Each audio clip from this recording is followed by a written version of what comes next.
30 seconds.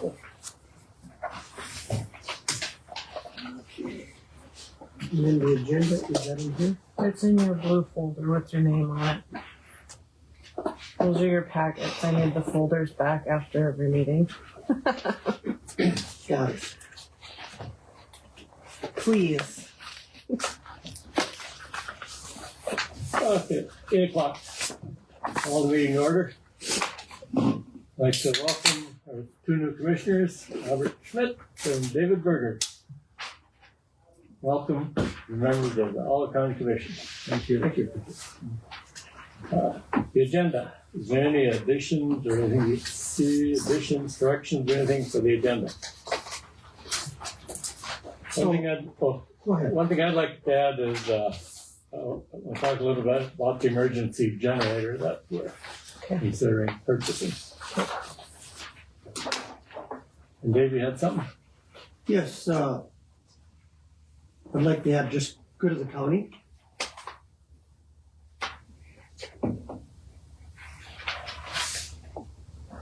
Under other business. Okay. And then, are these guys on the agenda at all? Yes. They're on at 10:30. They are on the Oh, one. there they are. Got it. Okay. Anything else on the agenda that we need to change or add? Hearing none, could I have a motion to approve the agenda? I'll make a motion. Motion by Dave, Second. second by Rob. All in favor? Aye. Agenda approved. Had a chance to read the minutes of the November 7th and November 22nd meeting. Left side towards the back. I think we need to have training seminar. Try to keep They're in the everything packet in somewhere. order. Yes, they're in your packets. Okay, I have read them already. One is stapled and one is just a one-pager.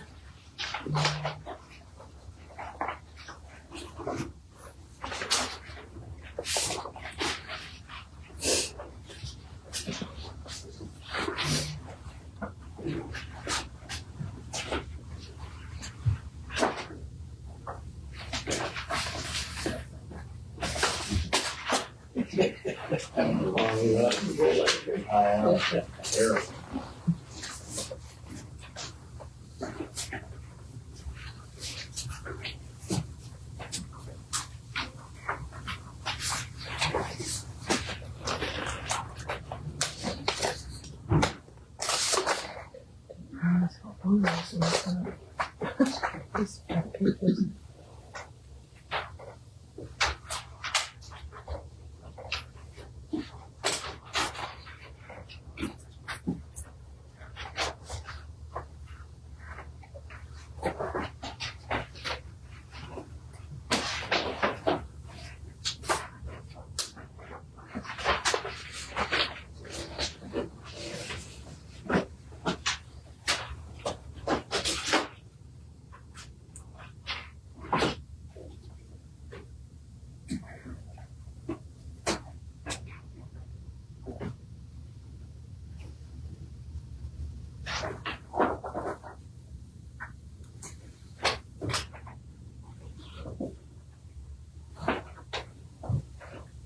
I'll make a motion to approve the secretary's minutes from last meeting.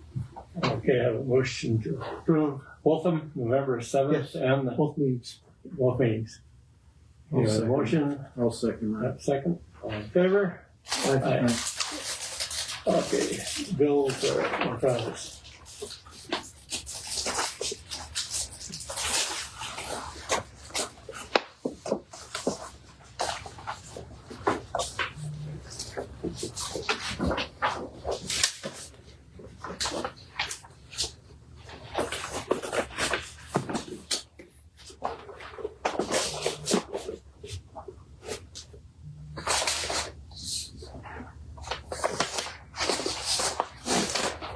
Is there a chance we'd be able to get this a couple days in advance, or is that pretty hard? That's a Laura one. I'm sure we could ask her because that's like the month in review from Yep. November. So, like, first week is usually when she puts that all together. But yeah, we could get it prior to. As long as the meeting isn't like on the 3rd of the month or what, Yeah, because we have to balance. Yep. And we have to verify that the numbers are correct on our office and in hers, and then figure out if somebody entered something wrong. Other than that, Yeah, she it's brings it doable. down every month. okay, that'll be good.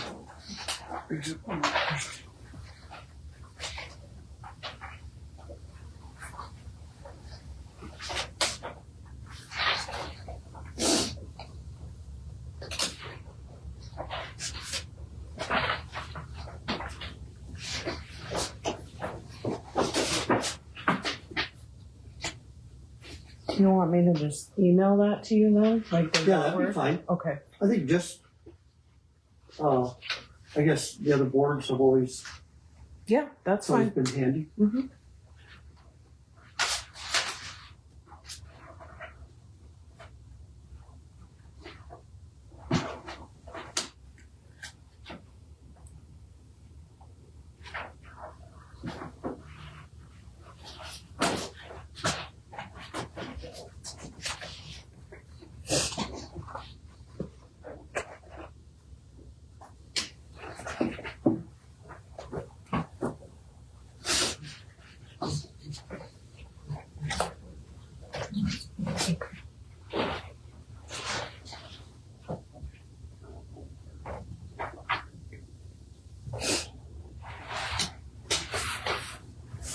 Do you have any questions on the bills? I have all the vouchers with me. They're on that list of ones waiting to be approved.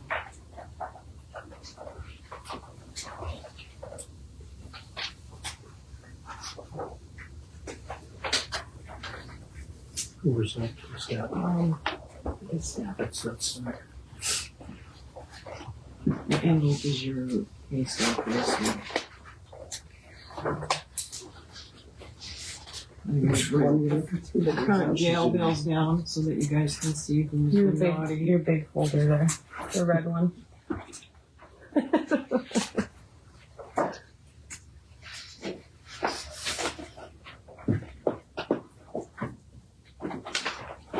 Those are the bills waiting to be paid. And the other one are the bills that got paid during the month. There's different criteria, whether we can pay them before the meeting or after. Generally, utilities, payroll, anything we're going to get a finance charge on, stuff that's been approved prior, like at a previous meeting. Other than that, the rest of them have to wait till you guys go through them.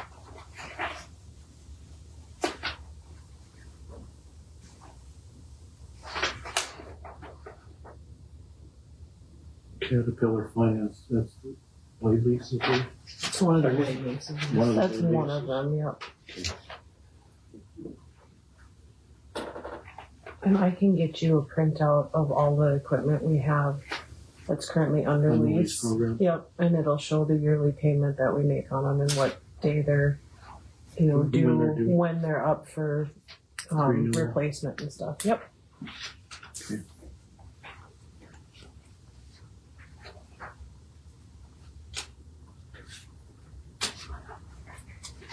S&M lawn, that's a once a year deal.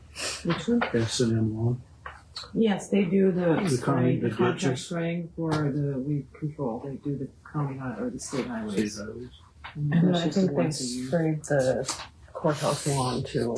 Right, this County is stuff. Yeah. this is a Yep. $7,000 Yeah. bill, right? Yeah, this That- is the spray contract. Once a year. Once a year, yeah.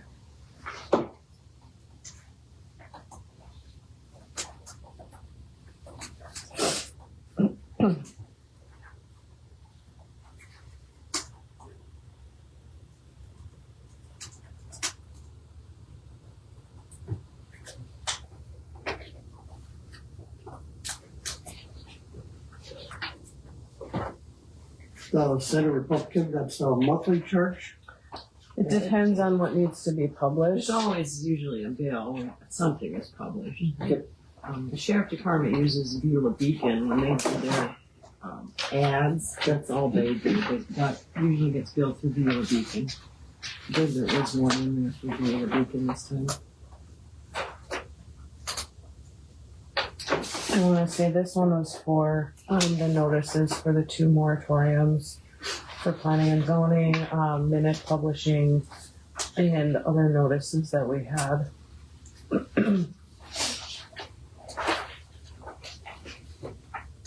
Mostly they're notices that we have a legal obligation to publish.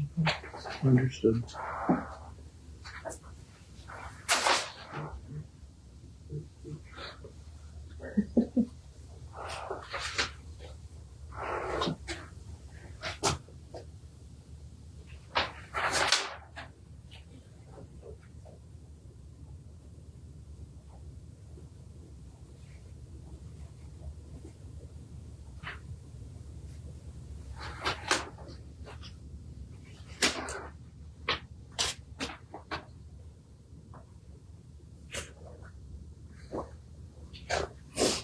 Last month was a 3 payroll month. Yes, Looks I like- think it was, yes. We have that twice a year. Yeah.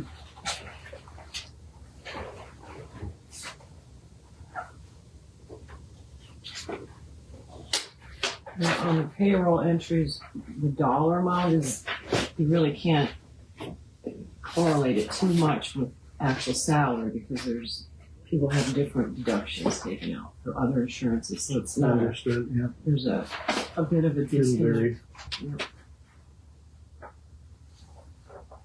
And the third checks are always larger because there are no deductions taken on that one.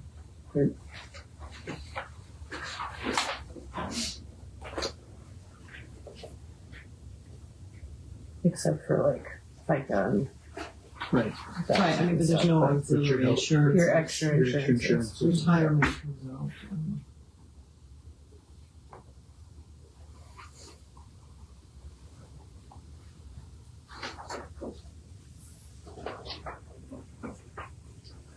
Here's one extra. Carrie brought that down yesterday afternoon. So we should have to sign this? Okay, but yeah, well, there's 3 of them that we have to sign. Generally, I do that because the meetings are historically too early in the month for any of the bills to show, or all of the bills to show up. So there's some level of trust. I know which bills we can add on to that after you sign it, because we'll get heavy finance charges if I make them sit until the next month. Yeah.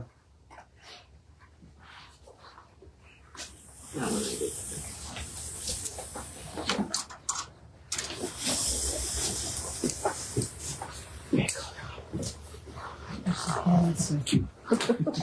I'll be prepared next time. We have lots of pens in the building, so. This one here, it has Blake and Daryl on that one. Oh, I forgot to change it. Excuse me.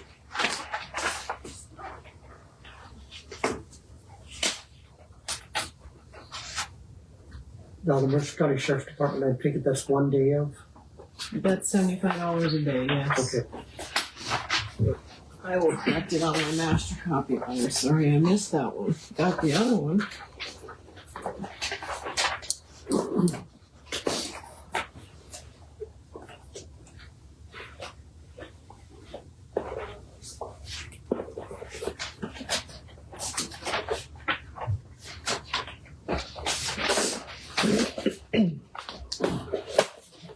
Lost my agenda.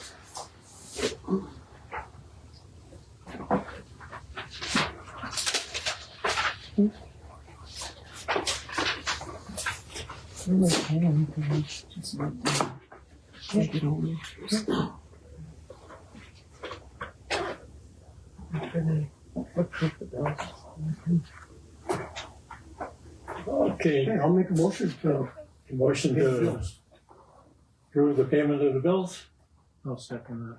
We have to take a roll call vote on this. All in favor? Aye. Aye. Aye. Approved. As long as I'm down here, I have some weed board updates. Unless you want me to come back later. What's that now? I have some weed board updates, some requests from the board. if you want me to come back later, or if it won't take too long.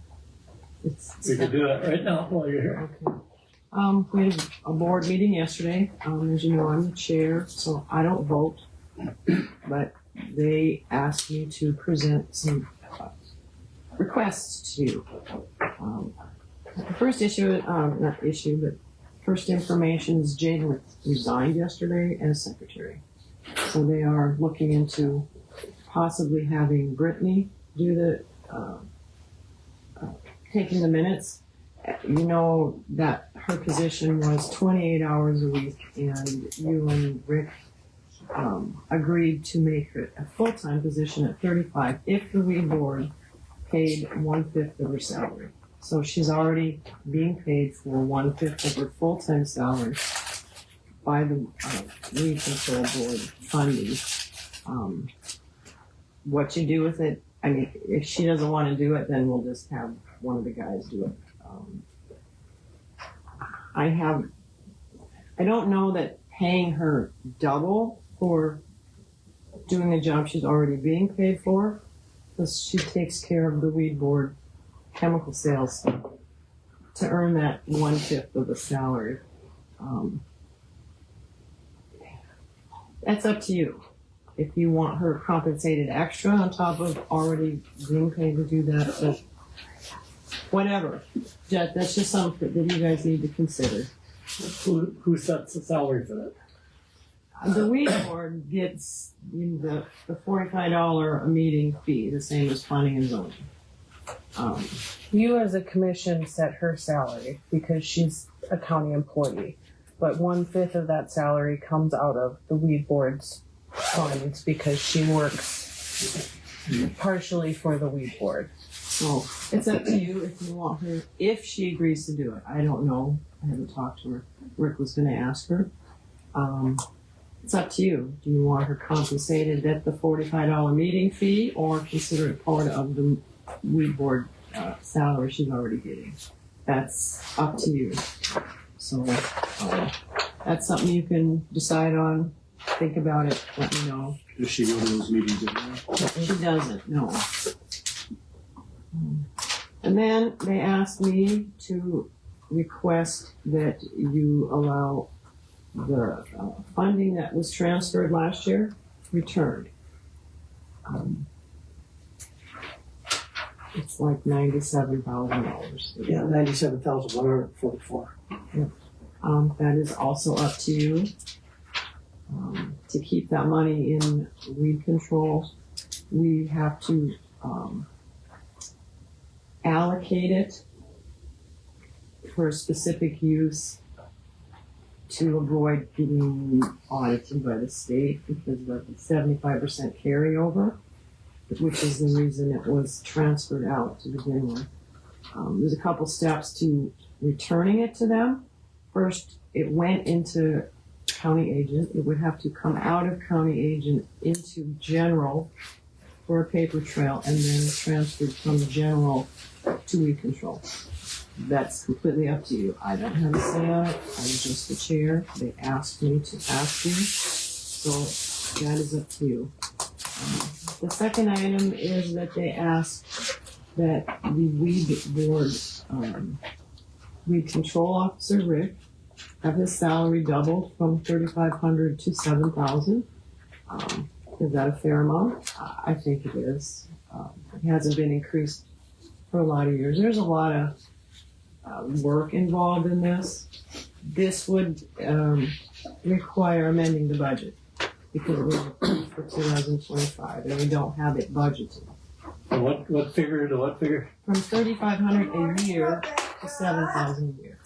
You would have to amend the budget because the budget has already been finalized. That's not a big deal. Whatever you decide. I think it's a fair amount. There's a lot of work involved. That's completely up to you. The other thing they requested is that the weed board member meeting pay go from $45, an increase of $18, which seems significant to them, to $63.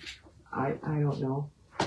This would also include planning and zoning because both boards are paid. Those are the only two boards that get paid.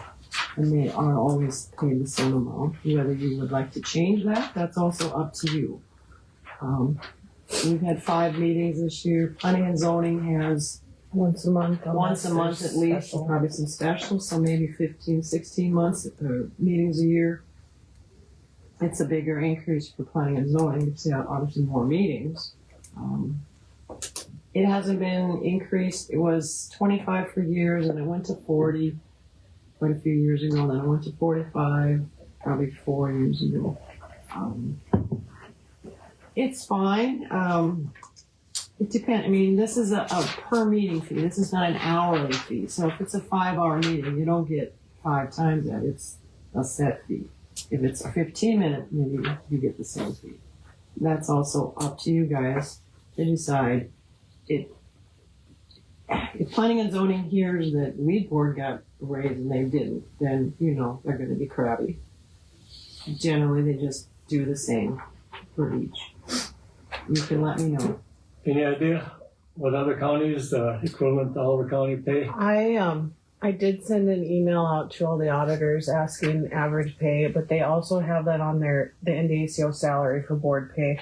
But I would say average is about the $45 to $50 range. Some pay more, like $100, or I mean, it really depends on the county. If it's a bigger county that gets more revenue, they probably pay a bit more than. But I can get the spreadsheet from NDACO to look at board pay. But ultimately, it kind of depends, I suppose, on what each board does and how often they meet, and you guys can determine how much. I guess I'd like to see. Yeah, I can definitely get that. Yep. And on different boards, Similar to Oliver County. some counties have different numbers. I mean, you have 3, 5, or 7. I don't know that any of them have more than that. That's also totally at your discretion. Yeah, 3, 5, or 7 is the statutory allowance. You can certainly set the board meeting fees. Rick is a weed board employee, which means that the weed board sets his compensation. You guys have to approve it. Not that big of a jump. To amend the budget, because it's If it's a budget amendment. Right. So the allocated funds that the board or that the commissioners give go there, but the commissioners don't have a say in the weed board officer's salary. No, but it's budgeted at $3,500. They're going to have to approve a budget amendment if we do. I mean, I'm okay with this, but they have to amend the budget. Yep, I just wanted everyone to understand that the commissioners do not control the weed board officer's salary. How long do these meetings typically last? depends on what's on the agenda. 2 to 3 hours. We usually go from like 2 to 4. Not usually longer than that. So I attended the meeting. I talked to 2 of them afterwards. That I brought up the point about why transfer the money now, because we could transfer it next month, we could transfer it in May, we could transfer it anytime if they get a building. And they were both in favor of it. Or, they weren't in a hurry to transfer it after realizing their idea was if they don't get it transferred now, they could lose it.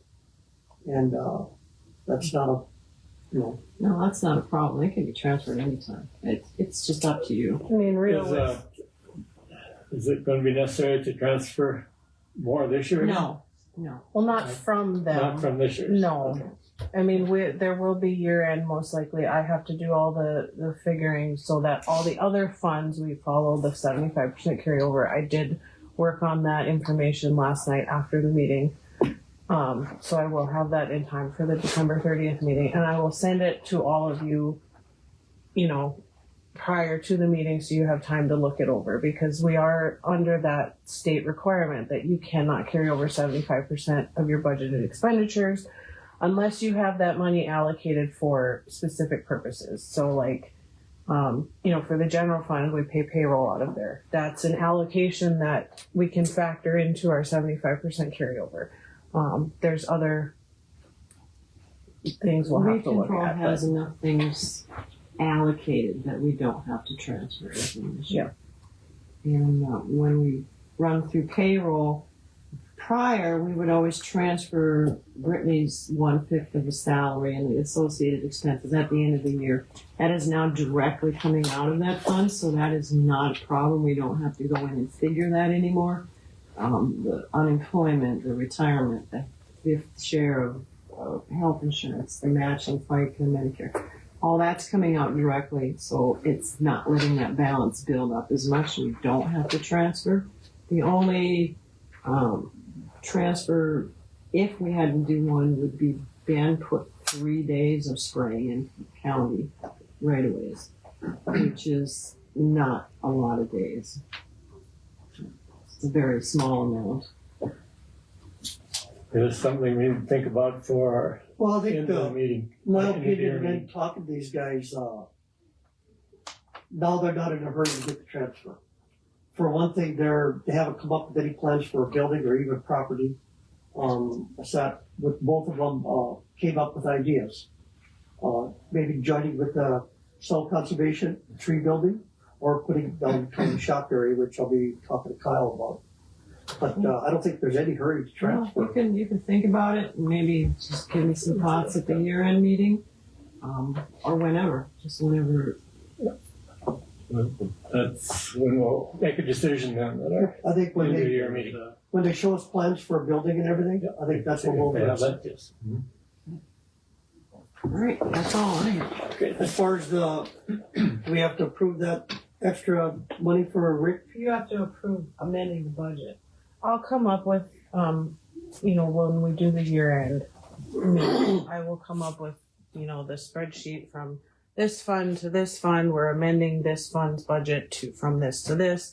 We have to have the paper trail, and I don't have that because that wasn't part of this whole. And maybe they'll thing, so. have some ideas on who is going to take minutes if Brittany Oh, wants you to. have that answer? Sure. Yeah. Maybe we'll have Possibly. that answered by the end of the year. And I know there was talk about whether we needed 7 people on the board. I did talk to 3 of them about it, so I think it's one of them, let them decide. How do we pick? There's 2 people up this year, which is Linda and Dorothy Dorr, or their terms end at the end of this month. Like Patrick said, statute requires we have 3, 5, or 7 members. And it's up to the commissioners whether or not we have that many. We have 7, 5, it's up to you. But did Dorothy say, did she? she said she would, but, they all acknowledge that ultimately that decision is up to you as commissioners as to who remains on the why board. don't you talk to? Yeah, so Okay. I think after talking to them, why should we cut it down if they're all doing their job? And that's was my big conversation with 2 of them. Are they getting out and checking the weeds and stuff? Well, they legally can't. I think there's something that changed prior years that weed board members used to be able to go on people's property to check for noxious weeds, and now they can't. Yeah. That is the weed control officer's job, and so the weed board basically comes into these meetings, however many times a year they have it, and advises the weed control officer as to what he should or should not do, sending out letters, assessing fines, that type of thing. So I think with the 7 that we're currently at, it was created as in districts. It was probably made well before this easily accessible travel to different parts of the county. Now I guess everybody kind of goes everywhere, but ultimately that's up to you guys as far as downsizing or not, or Okay, Think about it till the next think meeting. about it the next meeting, correct. Terry, you're on the agenda. Good United. How you doing? You can come up and join us up here today. Oh, yeah, sure. Grab seats. My name's Denisha Cummings. I've met some of you at least. I am a developer with Grid United. When we were proposing the North Plains Connector project that starts in Center and ends in Colstrip, Montana. We've got some new folks, so just to kind of give an overview of the project, we started this project in 2021, so 3 years ago in October. With this project, this company decided we wanted to do something a little bit differently. Typically, you get a project, you go for your permits, and then you take it out to your stakeholders, your landowners, and basically show them the route that you're trying to acquire. We started with the reverse. We started meeting with stakeholders first. So went out, acquired options on our route instead of easements. And the reason we're doing options is because we wanted to, again, go through the permitting process second. And in North Dakota, we're about 97% landowner acquired across the state. Overall in the project, almost 93%. And we started our permitting process in September. Just went through a public scoping period for NEPA and NEPA. So NEPA is Montana, and NEPA is the federal review of the environmental impact of the entire project. We started our conditional use permits applications this fall as well. Started in Golden Valley, filed in October, got our first permit there in November. We're in Slope County next week, getting our conditional use permit application heard, and then we're looking to file in Oliver in January. A bit about our project: it's 420 miles. That's HVDC, which is bidirectional, meaning that you can ship power either direction where it's needed, with 2 AC portions. In Oliver County, it is an AC portion. We've been reading about us in the news lately. We've been signing MOUs, memorandums of understandings with several commercial partners across the line. There'll be a new one that comes out announced today. Terry, what did I miss here? Got Rosebud to Colstrip. It's the route. And then again, with the stakeholder first approach, going to landowners first, this line used to be quite straight. But we routed about 80% of the line based off feedback, some of it just minor tweaks, some of it kind of significant. We tried to, if landowners didn't want the project, we tried to the best of our ability to move off of them to more favorable landowners. So again, started in 2021, and we are here where we've started our federal permitting, starting our conditional use. We're looking to file our PSC application in May. Can I stop you a second? Yeah. With conditional use permits, it says here that some counties in North Dakota have zoning requirements that require conditional use. Don't they all? There's all but one. There is one that doesn't. So Morton requires it for the station only. Morton County for any stations, they don't actually conditionally permit the line itself. All other counties require it for the line. So except Morton. Okay, Yeah. thank you. And so with the North Dakota PSC, we're looking to file that in May. We want our conditional use permits in hand first. It makes sense to do it that way to get the local support first. And then we expect all of our permits to be issued in 2026. That includes NEPA and your MIFSA permits. Those are NEPA is the longest lead item. And then, which will allow us to start construction around 2027, 2028, with being in service 2031, 2032. The longest lead items on this project like this are the HVDC converter sites. There's only 2 manufacturers in the world that make this type of infrastructure. And it takes about 10 years for them to get built. We're in the queue. We put our deposit down. They started on ours. But the middle part is the easy part to construct. Time-wise, lots of materials for that. But the HVDC converter stations are the long lead items. So. That's all foreign manufactured. They are. They're, like I said, it's Hitachi and Siemens are the only manufacturers in the world that make it for this size of line. And so there's 2 HVDC lines in North Dakota already, and Hitachi built the converter station for those. There's the Basin line, I think it was built in the 70s, and then the other one In Coda? in Coda. Yeah. So not a lot of them in the United States. I think we're probably up to about 20 HVDC lines in the U.S., and you guys have 2 of them already. So it's HVDC, the difference between that and AC, it's more stable for large amounts of power, longer lines, less loss, that kind of thing. So it's kind of like a pipeline of power is how I look at it. You're moving it until you get to the AC portions, and then it's able to distribute. And also on here, it says what type of electricity, and it says you'd be open to all sources. All Is generation. there a plan?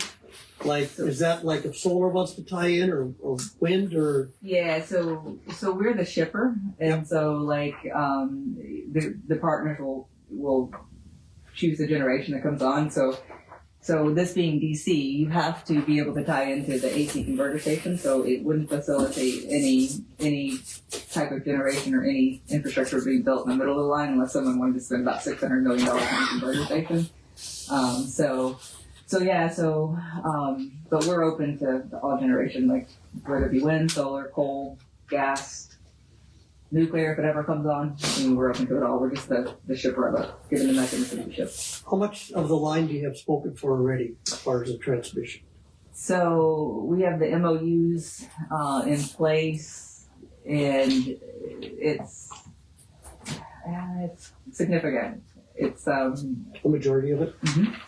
for the MOUs, and like I said, there's the announcement that comes out today of another commercial MOU in place. I just can't say it yet because it's not out. I think it's discussed in there, but it's significant in that this ties the eastern grid to the western grid and more than doubles the capacity between those two grids. Because right now there aren't much for interties, and this would. It's actually 3 grids it connects: the Western Interconnect, SPP, and MISO. It's the first line to connect 3 grids in the United States, or 3 regions. And so, I mean, this project is about reliability and resiliency, shipping power where it's needed, when it's needed. Now, I know we're meeting with Terry at other times. Is there a time when you want to start, or your plan? To start construction? Yeah, it's 27, 28. It's we need the permits in place first, and then we'll start the procurement of materials. Which procurement starts early. I mean, we're already in that a bit, but like getting the contracts procured, getting everyone on the ground. So 420 miles is significant for electrical transmission, and it moves more in a linear fashion on construction, and so it'll take 2 to 3 years to complete the construction. Because it'll be segmented, and we'll start in multiple areas of the project, depending on the time of the year that we start. So I noticed up here above Baker, you're jumping up. Is there a reason? Was it land acquisition, or what was the deal? Yeah, right here, right up there. You were. yeah. you were right up. So there is essentially one place that you can cross in Montana into North Dakota because of environmental reasons. And that's why you have to go up there. And part of it was just environmental sensitivities in the area in Montana. But there is really only one place that you can cross the border. Okay. So we looked originally, I think this does show some of our alternative routes on here, is we started with this route is what we looked at originally and coming up. But we quickly moved to this route based off of agency feedback in Montana, and then landowner feedback elsewhere. So these show the alternate routes that we looked at.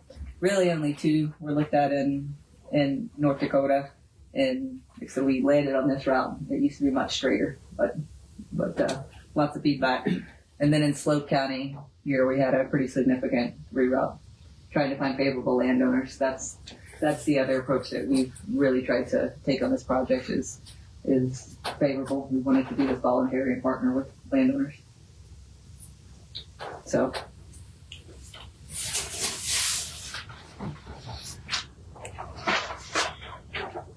So we hope to come back in January with an application to permit We've this piece of it. We've talked about haul route agreements. We've presented the weed plan to the weed board, and so next step is just getting the CUP application filed. Well, one thing I've been working on, we've got the new substation out here, potential of 2 wind farms, solar, data center, there's a lot of things going on in Oliver County. There's a lot of things we're gonna have to look at beforehand too.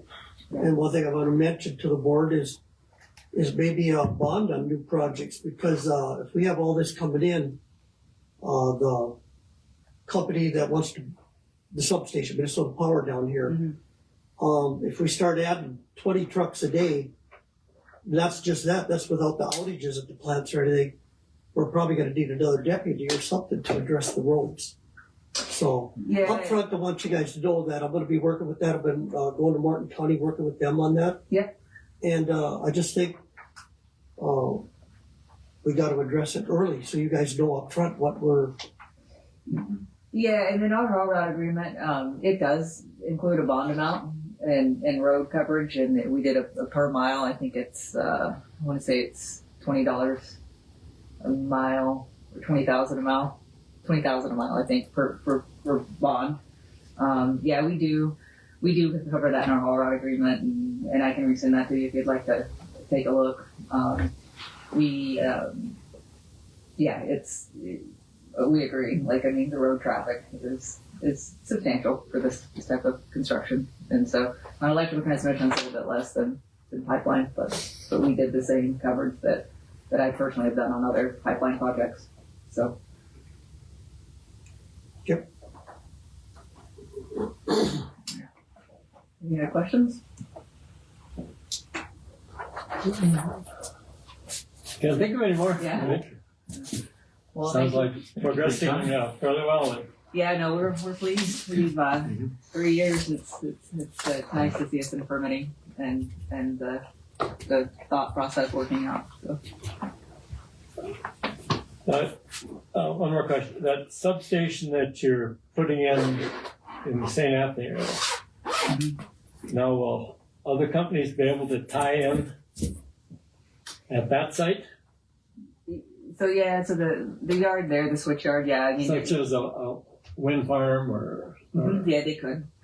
Yeah, I don't know the layout exactly of the yard yet, but yes, there is availability for them to tie in with I mean, depending on where the farm is, they could run it in like a gen tie AC line to it, something like that.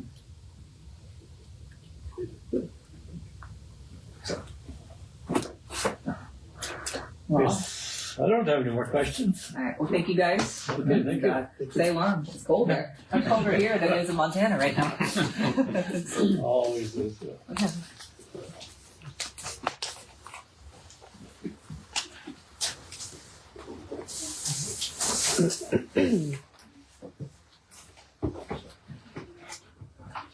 Kyle, Ordinance first, and get that. what's that? yeah, Delbert's here. Kathy, Oh, yes, okay. is gonna be here too, so. Okay, well, somebody else is showing up, but, okay. What do you have for us now? Oh, well, we got these vehicles that we were talking about putting up for bids and stuff, but that bottom one is wrong. Oh. That little bit at 13, that's not, I must have got it wrong. That's what you Yep, gave I know. me. And that must have been one, because I was looking for Here you parts. go. Yeah, the 13 is the one that, Okay, so not that that was one. wrong. Okay, take The rest that of one. them, Okay.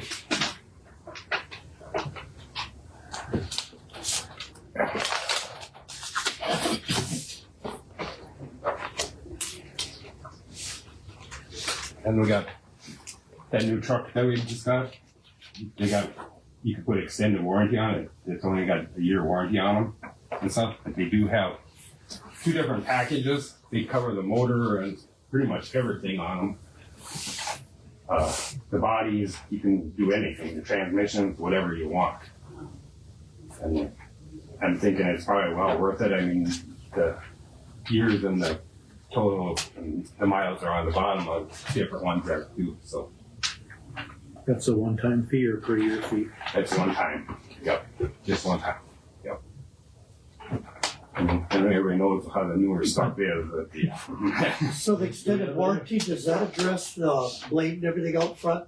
I was out to see that yesterday. no, it don't. That's just the Yeah, truck. it's the truck itself. And then And that includes the box You can. It's not on here. Most of it's here is for the motor and the transmission and stuff Okay. like the drivetrain on it Running and stuff gear. like that. Yep. So we have something different here. Yeah. Big, Or do we have the same thing? no, they're different. One of them is for the drivetrain. I think the other one is for the motor. But there's a lot of You different think, things on think there. we should? I think it'd be worth it. Because, you know, if something happens and you start messing with that depth and stuff like that or anything on them, it don't take long to burn up $6,000 in a We're gonna hurry. let you in the door for 6,000. You think, Robert, you think that's, With all the electronics, I'm not opposed to it. with the electronics. No, and that's got electronics on it. I mean, I'll tell you, it was an improvement. You know, in that last storm there we had, and I had to go out when I took that truck out, boy, that made a difference. It's got lights on it, you can see. The sheriff's department, he bailed on me. He wouldn't go. He stopped at Bittner's. I mean, there's times I had to stop, but I could see at least. So for the 800 more, we're probably better off going to the 400,000 over the 250. I don't know if we're gonna get that many miles on it in 7 years.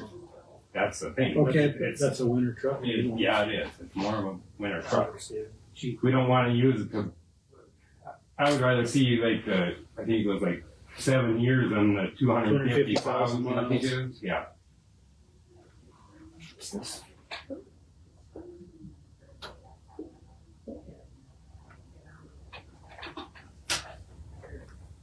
Yeah, you're not gonna put 35,000 miles a year on that. I know it won't. That's what that figures out to. That's why I said you won't. You know. So you're predicting we're not gonna get a bunch of snow like 2 years Even ago? at that, I Well, if mean, you got a it- bad one in there, you're still gonna average it out over the long haul. That's great, and you won't. I mean, that truck don't leave the highways. 99% of the time, you know, once in a while it might, but you know, something happens. But most times it won't leave the asphalt and stuff. I think it's an investment, not an expense. Okay. Now, which one of these two plans do we go to? That's a different. Which one are you recommending, Kyle? The one, I gotta remember which one it is. I think it was this one here because it covered more of the stuff on it.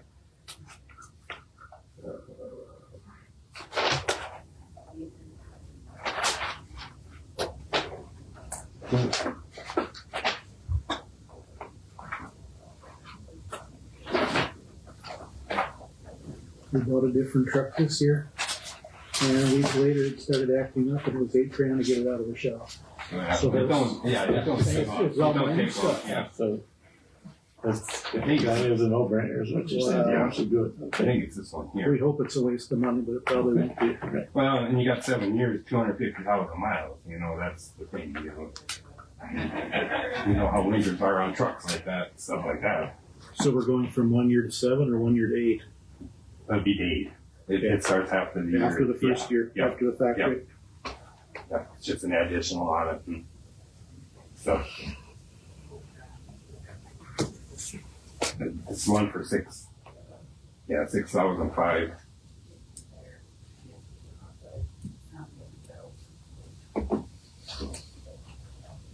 That's the one you're recommending, Kyle. Yeah, that's the one I looked at. Had more coverage on it, more for the engine and everything, all oil leaks and for the depth and all that stuff. So.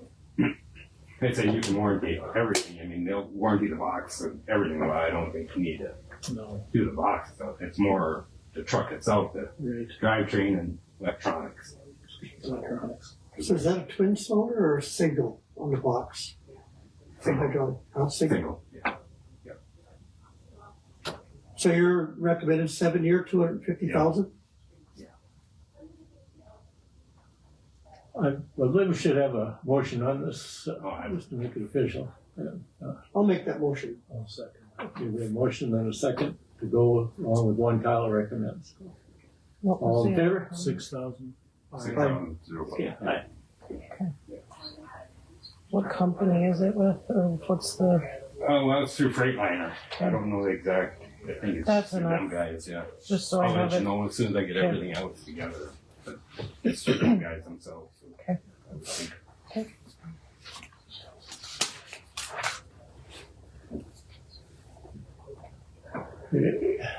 Question before I forget, the area that's collapsing or folding over by the log cabin, Okay. that safety hazard over there. Have you done any checking on that? We looked at it and like I said, they're talking about you're gonna have the whole door frame and everything will have to come out of it. So, we put wood over top of it more and put a cone and everything on it. Like it's the only way you can do it to take out that frame to get underneath it, to fill in underneath. Okay, you did cover it, but Yeah, we covered it up more with better and everything else, yeah, so it's covered. so that you guys know that there's a area about 3 foot deep right on this side of the log cabin where some people walk over it and the boards are rotted out. So Part of it's kind of a hazard. Part of the porch is what Yeah. it used to be there. So either that it needs to be tearing all the way out or put a new porch and stuff over it. So I don't know what So you have taken care of that already? We've got it boarded up right now, but we haven't did any more. Like I said, just gotta figure out what they want to do. If they're gonna want to rip it out of there, or if they want to, put a new porch on it, or what. I I don't. think Judy's working on that. She had called me on that too. She's trying to come up with a plan. Yeah, Called me too, and I said the Kyle's working on it. I'm not sure if the wall is gonna hold it if you backfill it a bunch. Yeah. either, Yeah, I think it as well be a spring project. Well, it Sounds like it. I think her and Arnold's are looking into how much money it's gonna cost to, like you say, the porch on it. Okay. We haven't had the overtime for opening roads or anything, which is No. great. Okay. No, not so far anyway. What else do you have? The other question I got is about where one guy might be retiring. We're talking, as we talked about earlier, in maybe March. He hasn't decided yet for sure, whatever. With the North Dakota plan for retirement, everything's changing on it. The years of service and what they pay and all kinds of different things in there. I'm looking at maybe hiring another guy to replace him. So I was wondering what your thoughts are about this. This is a grid operator. Yeah. We'll have to advertise. Probably do like a job service thing and the paper. Usually we do go in-house first though, Okay. and then we go out if we got some. And I got two of them. One is better than the other one, but I guess I think we need to, being as we have a new HR person, that person has to be involved in it also. Yeah, I don't know all the details. I just hear rumors to the fact that we need to go to our personnel manual and our HR person. Because it could be relatives involved in this. She will be in the office here on December 20th again, so next Friday. She's at a conference this week, otherwise she would have been here today. When we get to her portion of the meeting, I'll have to call her. I also got reached out to the state, and they do have a lot of that in their state department and stuff like that, and they have them sign papers and it's done. So they've got like 5 different branches that got the same thing. So, but yeah, try to get over there too. Yeah, we need to run through our HR. Being we have one now. Yeah. Well, we don't until January 1st, right? No, she's she's officially She's started. take over. She was here last Friday. She, I guess, technically officially started right after the meeting that we approved the joint powers, but she was here last Friday all day. She said she's going to try to be here at least once a week to start all day. So the full working day. Obviously this week didn't work because she had a conference that she had to attend for emergency manager, but otherwise she's going to try to be here at least once a week. You know, at least for the first few months to kind of get to know everybody here, see what we need, and see where she can be helpful, and we'll go from there. Do you have more? Otherwise, I've got a few things. No. Okay. No, just with, Um, the As far as in the winter, snow removal. I know in the past you guys have brought the skid steer up, and it's kind of wider than our sidewalk and everything. And then the parking lot. So in the past, the county has had Keith Vitek do everything out front. he's never did the snow removal. Oh, well, I guess Daryl told me he did, and I talked to Keith. No, not as far as I ever know that he's ever Okay, did it. so is that something we They, want to they look at? had, what's his name that passed away here not too long? Bill Fay did it for a while. Who else did? Somebody else did it for a couple little bit. There was somebody else that did it. I thought Keith did for, I don't think I don't there's know. something. You usually have the guys up here at like 6 o'clock in the morning, so by the time we Yeah, all get you're- here, there's no snow to worry about. No, that's the county that's been doing that at 6 in the morning. You haven't. Yeah, We're not paying- he's had some We're other not guys paying come any in and overtime for that. No. they'll shovel and put out salt and So is that working? You can continue to do that? Yeah, we got one of the part-time guys is doing it now, so. So we still have part-time. Well, he's just for here. That's it. He's not. If you got snow to sweep or whatever, then yeah, then they do that. But other than that, no. So he's pretty much working for the courthouse when it snows, and he works. If not, then he don't. He doesn't have a job. Right. Well, otherwise, that's why I was asking. Excuse me. As far as Keith, being as he does the yard work, the mowing and everything, if that's something we want to look at, is having Keith do the sidewalk in the morning. He did buy a different little tractor with a snow blower, and he would do the whole front, but he wouldn't be interested in the back parking lot because it's pretty big. And that's where the county could come up. And I guess if we looked at all the snow we got 2 years ago, we got 20 inches at a time. The workers almost need to get out on the county roads. But that's what we gotta figure out. I mean, that is one thing we should potentially think about for the future. We don't have like an outside janitor, so the shop guys come up and do the snow removal or whatever, and then Keith comes out, does the lawn mowing, and we used to have an outside janitor, I think. There- All did it for a while. Somebody was Yolanda did it. inside, and then there was an outside, and I think when Yolanda was here, she did both. But that's maybe something to think about at least, because we don't have somebody. And hiring Keith or one of the shop guys has been fine, but if we need to find somebody that's here, More. more consistently, I guess as we need it, I don't know. I know that's been asked a couple of times to me. It's like, do we have somebody that does outside? Does somebody, do whatever? Not right now. So we're okay for now.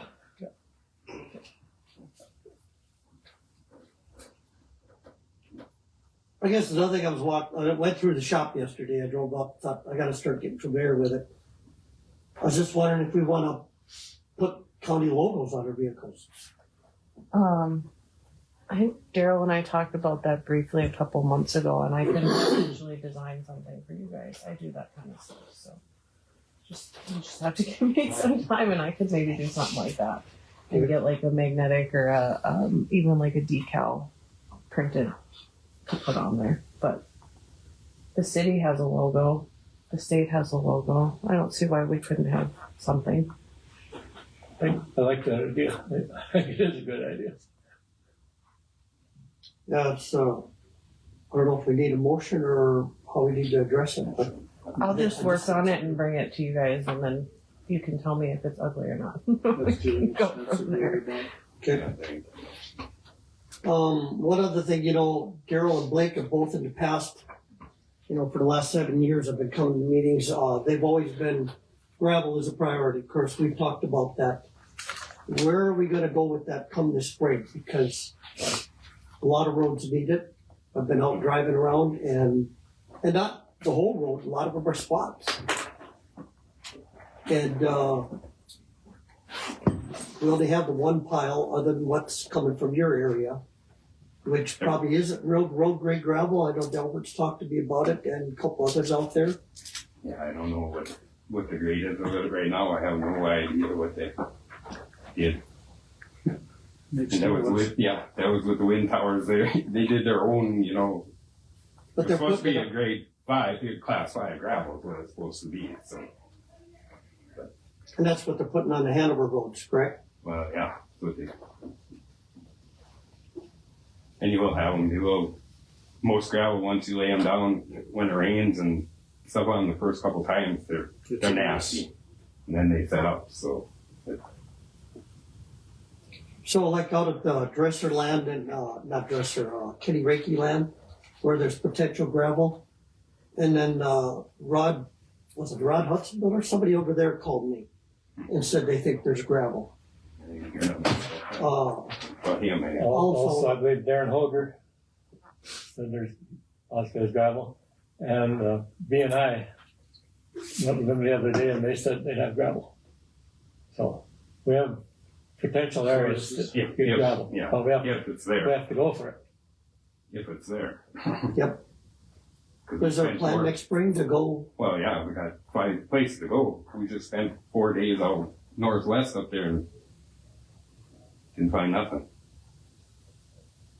And we were down south by Skolsky's in there, and he was another one. He, on the other side of the road, he said, "Oh, they dug gravel there. It should be gravel over here." Yeah. No.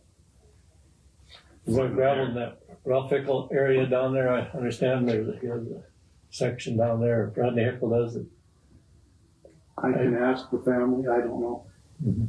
If they even know, but I can ask the family.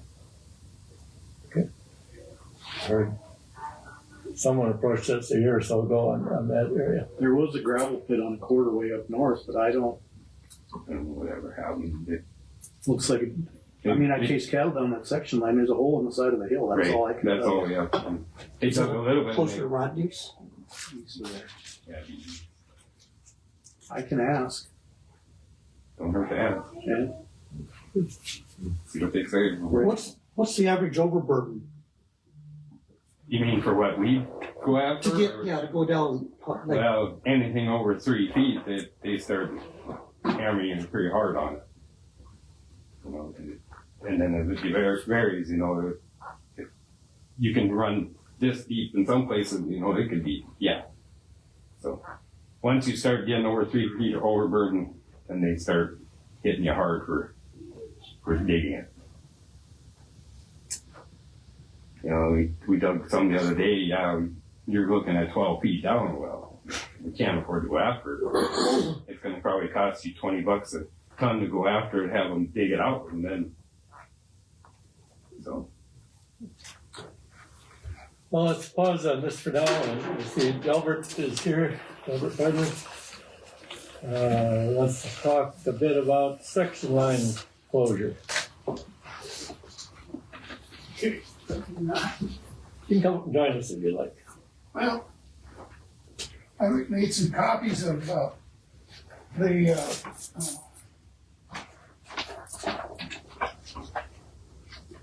to go about that. I'm sure you've got a copy, but I've got there's a little print. I got one for you guys. There's a little print in the back there of what I'm up to, what I'm complaining about out there.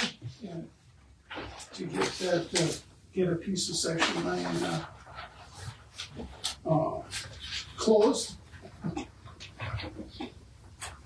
So what I'm looking at is, as far as where that's at, 17th Street, runs by our house, and then 47th Avenue goes north. And I'd like to have proposed to close that from 17th Street, quarter mile north.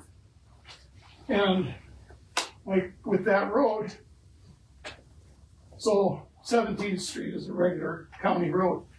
Well, when we moved in there and made that farmstead, in 82, they fixed 17th Street up. And then at that same time, we had them put in our driveway, which is what that actually is. You guys haven't been touching that as far as maintenance or anything. And then from there, it's a 2-track up over the hill. That 2-track goes like maybe 2 miles, and from there you can't drive. That's been closed all along. Brush and ravines and crap. You can't. If you're really determined, you could probably get through there, but nobody's driven that for years. So, owners back there, landowners, well, of course, I'm in that, but then my brother's on the east side, Robert Burton, and then Jack Jensen is on to the north and west there. And Mark Elber's farms that all back there. I've talked to all those people, and they don't have a problem with it. Because if you look in the century code there, they got rights to go on there anyway, even if it was closed. So, Why do you want it closed? safety. I'm really toying with getting run over there. So I got my farmsteads on both sides. You look at that print. So there's trees there, okay? Safety. So there's trees on both sides, and you come over a hill there where that green makes a turn there. You come over a hill and you come down there. And we're too close to if that was a road, to the section line there, and 30 foot, my garage is away, and 34 on the other side. And there's fences there. Who's using that land? Who uses that road right now? Basically nobody. The wind towers are they? Yeah, the wind towers wanted, they wanted to use that, and I talked them into not, and they made the green road in there, which they need anyway. So they want to come through my yard, and it's just, that ain't even a road from there on. And they have a real good access to that, so. So the dark line is the road they're using Dark right now, line the is three road X's are the that they're towers. using, that's So kind of that- like built up to all their towers and stuff. So the tower right northeast of your place, right now they access from the west. Yep, from the Yeah, west, and they from the go west, drive okay. up in there. You know, you listen, safety is the reason, and that is the reason we can close section lines. But we always hate to close section lines because we never know about, when you close a section line, it's closed forever. And future property owners, there may be some sometime in the future north of there. Why can't you fence it off and put a gate in there? Well, that's an option. Wouldn't bother me any, but I've talked to Mark about that several times, and actually I had to do that this year. They come there and they said, oh yeah, well, no problem, we'll go around here. Well, they were coming through there all the time. And the problem is when they come through there, they come through there too fast. I've been writing stuff down, and November 2nd, it was close. The guy come down the hill at 7:20 at night, and I was coming across the road. I call that my driveway, not a road. They came from the north. Yeah, they came from the north, and I was coming from the east, coming to the house. I'm sure you didn't see me. For one thing, you get kind of tunnel vision when there's trees on both sides. And you would normally maybe look to the right. When there's no trees or nothing, you could probably see all over the place. But it's definitely a real safety hazard. And last night at 5:10 or so, I was sitting down and watched TV, and one come from the north. And he was moving. I'm surprised he got stopped for the road. But, so yeah, I see that, but yeah. I noticed that NextEra was in here one time talking to you guys about using undeveloped section lines. So that's basically what that is north there. But I don't know if any of you guys been driving those roads, but that was an undeveloped section line going south too. And well, they got it pretty well developed now. And the amount of traffic is just if they'd have been driving through there all along, okay, safety, dust. Anytime you drive as fast as they do, there's dust. I noticed you had a sign that said road closed up there Yes. last week when I drove. Yeah. So, But they and the still, sign's still there. I took it away yesterday because it wasn't my sign, so I took it back over there. They're getting out of that lay down area there now. But that didn't even do it. I parked my loader across there for a week at a time, a couple times. They wouldn't quit using that, you know, and we had agreed that they would go around. So I don't believe anything they tell me. But, so is that a problem to, say, close that for a quarter mile? It normally is, yes. But we can do it. But it's usually we do it as a last resort because, like I say, when you close it, it's closed forever. And Isn't there a way to open it back up? not as easy as closing it. Well, that's probably not all bad either. One thing about that, Lee, I don't know. I know I took you around that one day, but when you go north there, it'd have to be some kind of pack rat that would go live back there. It's almost impossible to get out of there in the wintertime. I have no idea how they're going to access these. But going north there to that hill had 30 foot of snow on it a couple of years ago. And it's not just thinking, I measured. But I can see the safety part, driving through his yard like that. We've got several in the county where roads go through, and with grandkids and his animals, I know how much we go out riding horse, and you take horses out on the county road. And it's a factor sometimes with the people flying by. see, I know you probably should look every time, but I know there's times when I drive out of that yard and go to the main road that I don't look north, you know, because there's used to be the neighbors, the only ones that went up there, and most people slow down. But yeah, going back and forth, I have no idea. You know, the grandkids come, dogs and cats, and it's just. It is okay to fence off a trail like you have there on the section line, as long as you put a gate in it. You guys would be okay with that? I sure would be. Take a big rock in the middle of it. It'd be much easier for us and probably in the long run for you if you would put a gate in. Okay. So.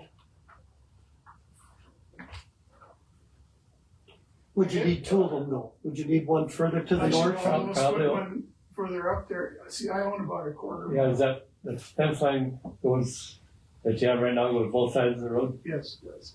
So it would be So easy to put in a gate. where that turns there, where that green, I guess it's dark on you guys, but where that goes over that tower, I had to put some of those posts in there, you know, because I guess their steering was turned left. And now they even throw them out of the way sometimes, but I'll put a gate up there, yeah. Could a sign be put up on the north end so they don't come from the north, come south, that says dead end Road closed, or road closed? that can be done, but So can I leave that sign down below? There's two of them there. I had one on the middle road. Road closed ahead. yes. So then are there any liabilities for me having a gate across there? Patrick,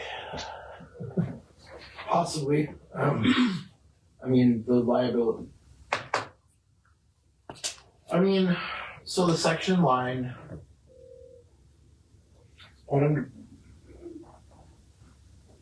By the landlord. So you can do that. I don't see any liabilities, and certainly there could be property damage if someone's driving down there and they run through your gate, but then that's damage to your property, not theirs. So that bottom one would be, like, that's 300 feet to my house. So I would have one there someplace past the house. And you shouldn't be able to gain a lot of speed there, but I guess I could hang some kind of sign on the fence too, to make it easier to see. That'd probably be a good idea, something that reflects that night. I have one of mine fenced up. Same thing. I came to commissioners probably 20 years ago. We had the same thing driving down to our dam. And it works. Every once in a while I'll find it open, but a majority of them close it. But a rock grew up in the middle of that too. And it's a pretty big detour if you're gonna come through with a piece of They kind of machinery. pop out all over. But I wouldn't do that because the farmers have to get through there. Yep. Mark goes through there. Actually, Mark is well, it's Jensen's land, but Mark rents all that, and he's the only guy that actually goes up there. Bob, like, he has land on the east side, but he can access that from the east too. So there's not much traffic on there now. So one of my gates, kind of hard to open sometimes. I really do think the important thing is to make sure you put something that's reflective at night. Okay, I can do that. Well, on all the, yeah. Good idea.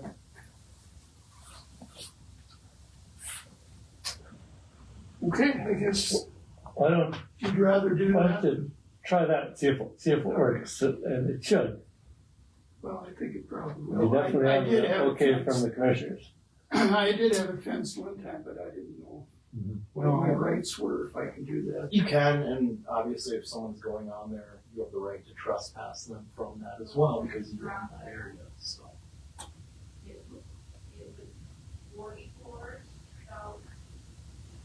I think try it. If it doesn't Okay. work, then we have to readdress it. I'll try it. Yeah. Okay, thank you guys very much. Appreciate it. Do we need approval on any of that, or just an okay? What do you think, Jim? I don't think it requires any action by the commission because it has the right. As long to as do it's that. noted in the minutes. I got it. Yep, and it's his land, he can do it. Sure. Okay. Thanks a lot. Thanks, Appreciate Gilbert. it. I'm sure Kathy? you put some reflectors. I will. I have reflective tape. I'll put on Perfect. like duct tape. So. Okay. The other one that called me was Kathy Kitsman. Kathy and Trevor live out south of Hanover on Johnny Weber Road. She had a thing. I talked to Kyle recently about it. She just wanted to approach us on it. We have kind of a blind curve on a hill that if you don't know our road, you have a chance of falling in our ditch. 2 years ago, I talked with Blake Wilkins on this to have reflectors put on that road. After Ruby Meinhoff put the front wheel of the bus in the ditch on the,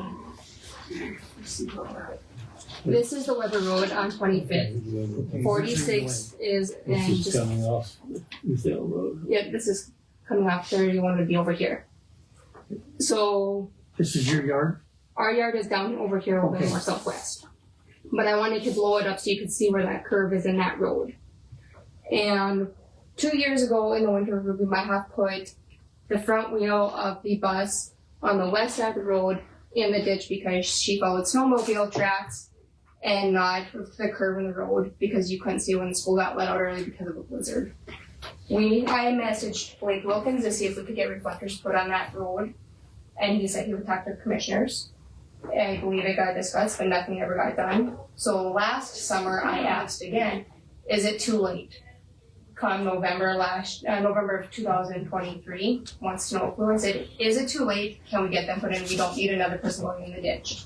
We have steep curves, or steep ditches on ours, right where they put them, but as you come up that hill or coming from the south at north, you don't see that curve. We'd rather not have anyone go in the ditch if we're not going to pull them out. Someone finally came on and put 3 reflectors in on each side of the road, but they put it where we have steep ditches, nowhere near the curve. So where you see I have the black permanent markers, that is where they put them. That is the north side of the curve. We are still concerned about our curve coming around because again, it is a blind curve. The Hensler cut across road that the county takes care of, that's paved. That curve that comes around there, you don't know as you're coming around it until they finally put those reflectors up that it taxi went off the hill on years ago. That's to me kind of what that curve is like. So I would like to request that we get reflectors put on the curb of our road for the safety of people coming down that road, for the winter guys when they're driving to plow the roads clear. Kyle, did you put up those original reflectors? How about They up put in little, Dresden? they put little stick ones up with little ring reflectors on them. It's nothing very huge. I went out and drove it, and I did talk to Kyle about it afterwards. Yeah, the reflectors are there. Like she said, it's not very big, but I think that's something we probably could do as you go south, and then you reach that hill toward the driveway, that it does curve off. The ditch she's talking about isn't a ditch. You know, it's just kind of slowly ramps off. But if you go off of it with 20 inches of snow, you're stuck. My father-in-law has been stuck on the west side of that ditch, sliding off before he could make that curve. It comes up the side of the pickup very nicely when snow gets piled in there. So when you talk reflectors, what are you hoping for? 6 foot, 5 feet in the air, or what? Bigger, or what's your idea? Maybe a little bit bigger than the little plastic posts that can be easily broken off by someone. Maybe metal posts with reflectors of some sort. Something a school bus would be able to see, or anyone driving at nighttime. Now you want them on the north side of your approach? I would Before like the to hill? have them around that curve because that curve starts, if we're coming from the south from our driveway, that curve starts probably maybe 100, 150 feet from our driveway north, and it comes up and around a curve on top of a peak of a hill. So I would like to have it around the whole curve so you can see it. So there is a curb sign when you come off of the county road, but it's back quite a ways before you get to that point to realize. The south one is quite a ways away. The north one I feel is too close. But all of a sudden you're gonna up it, and it's at the top of the hill. So you hit that peak and there's the ditch in Those front of kind that we put on the south road out here? Would those type work out there? Yeah, they'd work probably. But I If can they ask put the taller ones in. Yeah, they're taller. And you see them, You see those every day? Yeah, we Those just type- put do they work out there, plastic Dave? on put PVC? Yeah, Yeah, that does the job though, doesn't it? it seems to. But what about when we have farmers come down or ranchers come down and big equipment, are those gonna take them out? That's the thing. That's something to do. In your getting bridge. wide enough is gonna be, Get them too far, it ain't gonna help you to have them out there. But we've been asking for this for 2 years and it finally happened something this summer, so I'm trying to push it a little bit more and see if we can do it, because we have the bus come out on storm days. We have family that come out that don't know the curves very well. We have people that travel from our place down to Greg Myers and the back roads out that way. Again, if we're not home, we'll pull some out of the ditch. Can you go out there and figure out something? well, we've kind of talked about it, I guess once the 60-degree weather come, it would really help, but now to get it close to the ground, I think we're already looking at close to a foot of frost. Is there not? They'd have to be chipped pretty good. That's not gonna- But maybe we could get something temporary. I just moved the son up to a farm, and he actually has there were some signs there, so I brought him home. And it's a curb sign, but that would give a warning if we could put it on a temporary pipe, with a base, Maybe a and set it rebar there. temporary for this time of year? Yeah, something. It's just a curve. It's a yellow caution sign. I don't know. I'm sure got them too. We'll Pretty try and figure out neat. something. Positive. Well, I have no use for this one, so I thought, yeah, Kathy, we'll, Colin will work on that. We'll try to get something done. Okay, thank you guys. Thank you.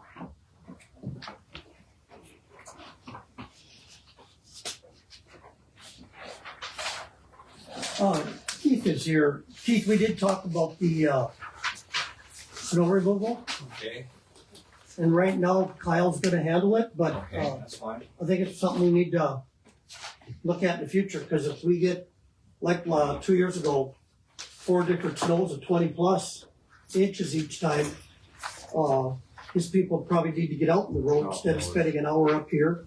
Okay. But, on the other hand, I guess, Kyle wasn't around yesterday, but the back parking lot, you're not really interested in, because you don't have the equipment Well, to. not really, I mean, I'd have the equipment, but I'd have to bring something in town, but I have nothing in town. And you have, Oh, yeah, got payloader all the time in town. Right, but It's they not work a working. lot quicker, I mean, you can move it a lot quicker than I could. Now you've got a sweeper for skid steer, correct? Has that been working good out here without hitting sprinklers? Yeah, that works better, you know. That's why we put the markers along the edge too to watch, because, you know, everything is wider than the sidewalk, well, some of the sidewalk, you know. Because that sidewalk goes, you know, it's not all the same. So, Yeah, no, that's fine if you want. And if you get in the bind where that you can't, like I say, we get a lot of snow. So far, it's been good. yeah. So far. And Jaden mentioned earlier about maybe a janitor for the, if there's something needs to be done. Is that something you'd be interested in, you think? Yeah, like fix a toilet or something like that, or something like that kind Well, they wouldn't be easy, nice jobs. of. Nothing ever is. No matter what you think, it's easy. It turns into more of a hassle. But yeah, I'd be interested in doing that. So. Thanks, Steve. Okay, all right, okay. Thank you guys. Okay, let's go to other, let's see, check that, other business. 2025 commission calendar. Okay, I gave you each a copy of my color-coded calendar for 25. Looks like this. Should be in your packet of stuff.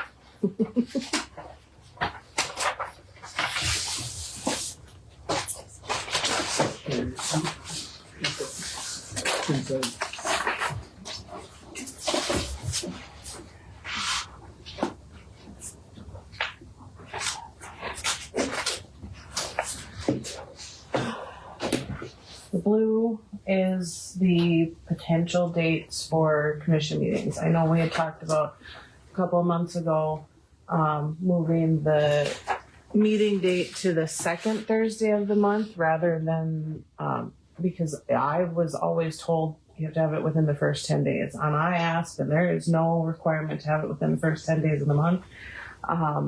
So looking at the second Thursday, because when we start doing it at the very beginning of the month, we're not getting stuff from the treasurer's office and for bills, and it just kind of it gets messy. Okay, So why is moving it, January? Dave was in and asked when the January meeting was, and he said he had something on the 9th, and so I moved it on the 8th. But if we need to adjust that, No problem. you let me know. The same with any of these. If we have to move them to a different day because somebody's going to be gone or they have something going on, we can always move them. But this is just, we have to have a calendar at the beginning of the year with our dates. Do we see a problem with moving it to second Thursday? No, I have no problem. Do you, Robert? Nope, that's fine. Gives them time to get their paperwork done. I mean, we just want to make sure that you guys have everything for the meeting rather than, oh, I'm sorry, we don't have all of this, so why are we meeting because we don't have this? So. And I know Rob's mentioned it, and I've had several people call or text about it.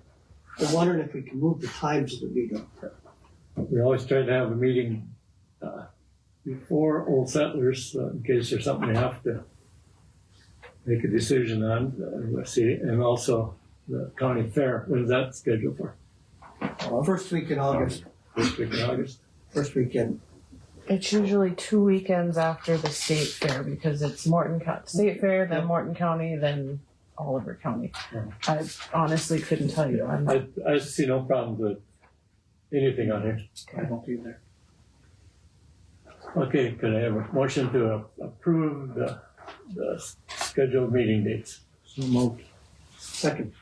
Okay, all in favor? Aye. Would it be heartburn to moving the meetings till after lunch in the winter months? I'm just asking.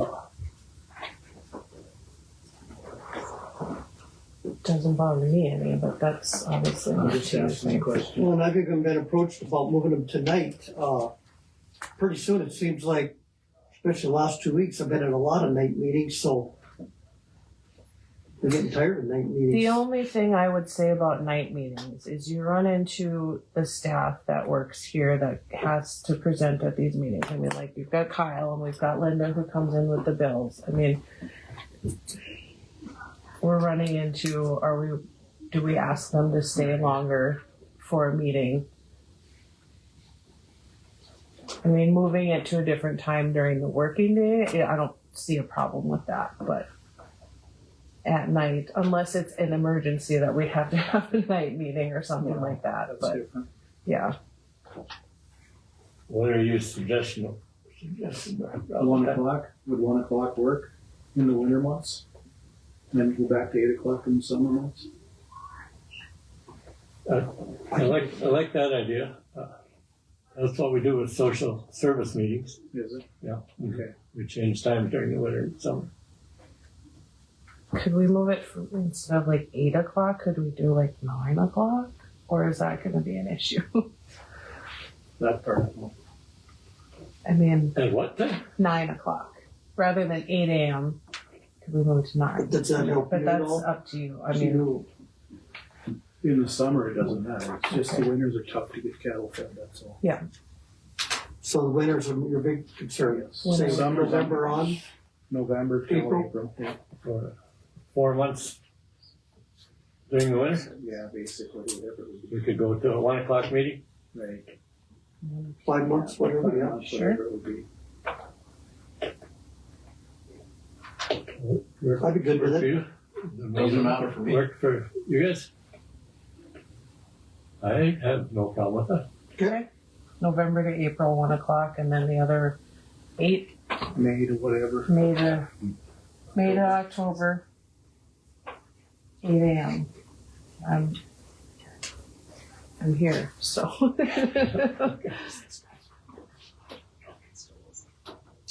Thanks, guys. Liquor beer licenses. Golf course and the fair board. I have both of them here. These are the same every year. Golf course gets the liquor and the beer license for the clubhouse up there. And then the fair board just gets their beer license for the fair time. I could take a look at them.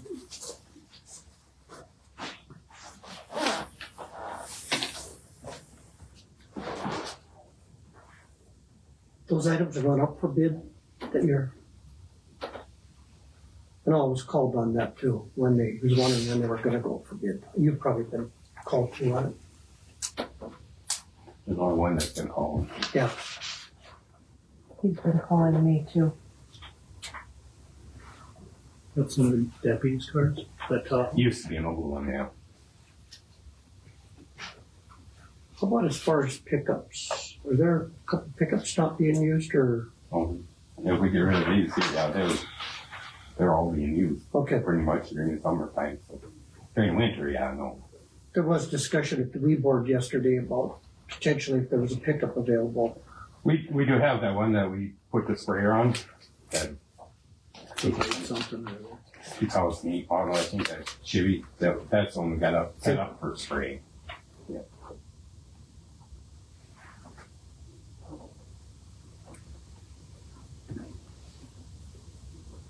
Oh, well, Patrick's reading that. Just a note on these meetings. Once I give them to, Mickey will let me know if there's court conflicts too, because I know we've had to move some days because of a court conflict. We'll kind of, just let us know. yeah. Who drafted this application? That's just been one that's been on the books for ever. I mean, that's just what we use is that I think one. paragraph 19 is a little bit overly broad about the search powers that Okay. government would have. Certainly they can waive their right to, and I'm just saying this because it's a constitutional issue, and so we can't, as a county, Mhm. search for things on their own. The purpose of the liquor license is to ensure that people are complying with that. And so if a government agent, whether that would be one of you guys or law enforcement or anyone that you say goes in there, can't just tear through people's stuff. You would have to be looking at just the areas of the business that would deal with liquor licenses. So I think it's a little bit broad and opens it up to Is that something, you know, moving forward, you could just maybe fix it? Yep. Okay. Yep.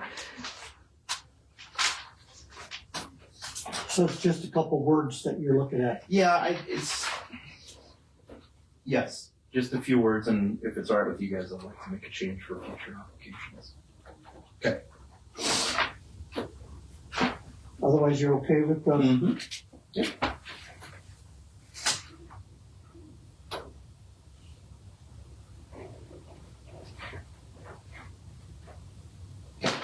I guess I'd make a motion to approve the liquor license for the golf course fair board.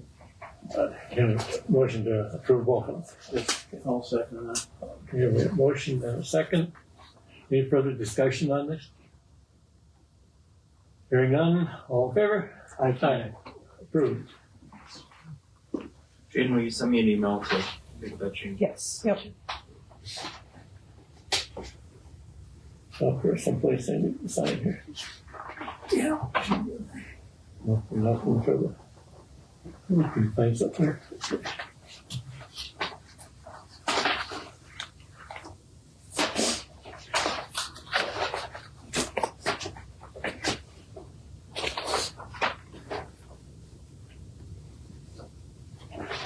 Yeah, they're the same because I used to sign them. Yeah, if the state changed these or, Those are the ones we've had on file, so I guess I couldn't tell you. I can check, but that's just what we've been using the last few years. Maybe I overlooked it. Maybe you there is a signed the place on there. certificate.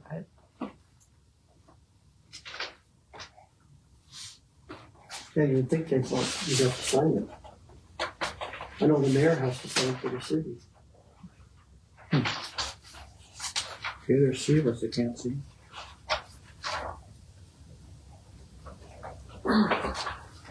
I'll have to find the place I have to sign or something I have to sign. Yeah, I'll let you know Yeah, if there's something okay. here. Yep.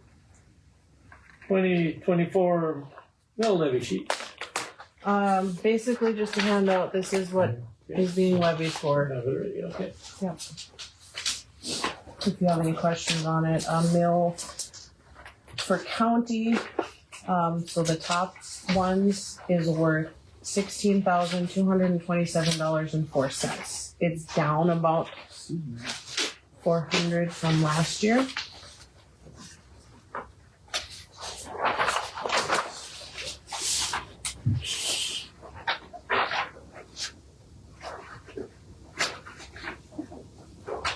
The mill levy has dropped, how much was it? Rough, just a little bit less than 400 from last year. I'd have to pull the other one just to get the total exact amount, but A meal was how many dollars? $16,227.04. So if you take that total on the top times 0.001, that's how you get your mill rate.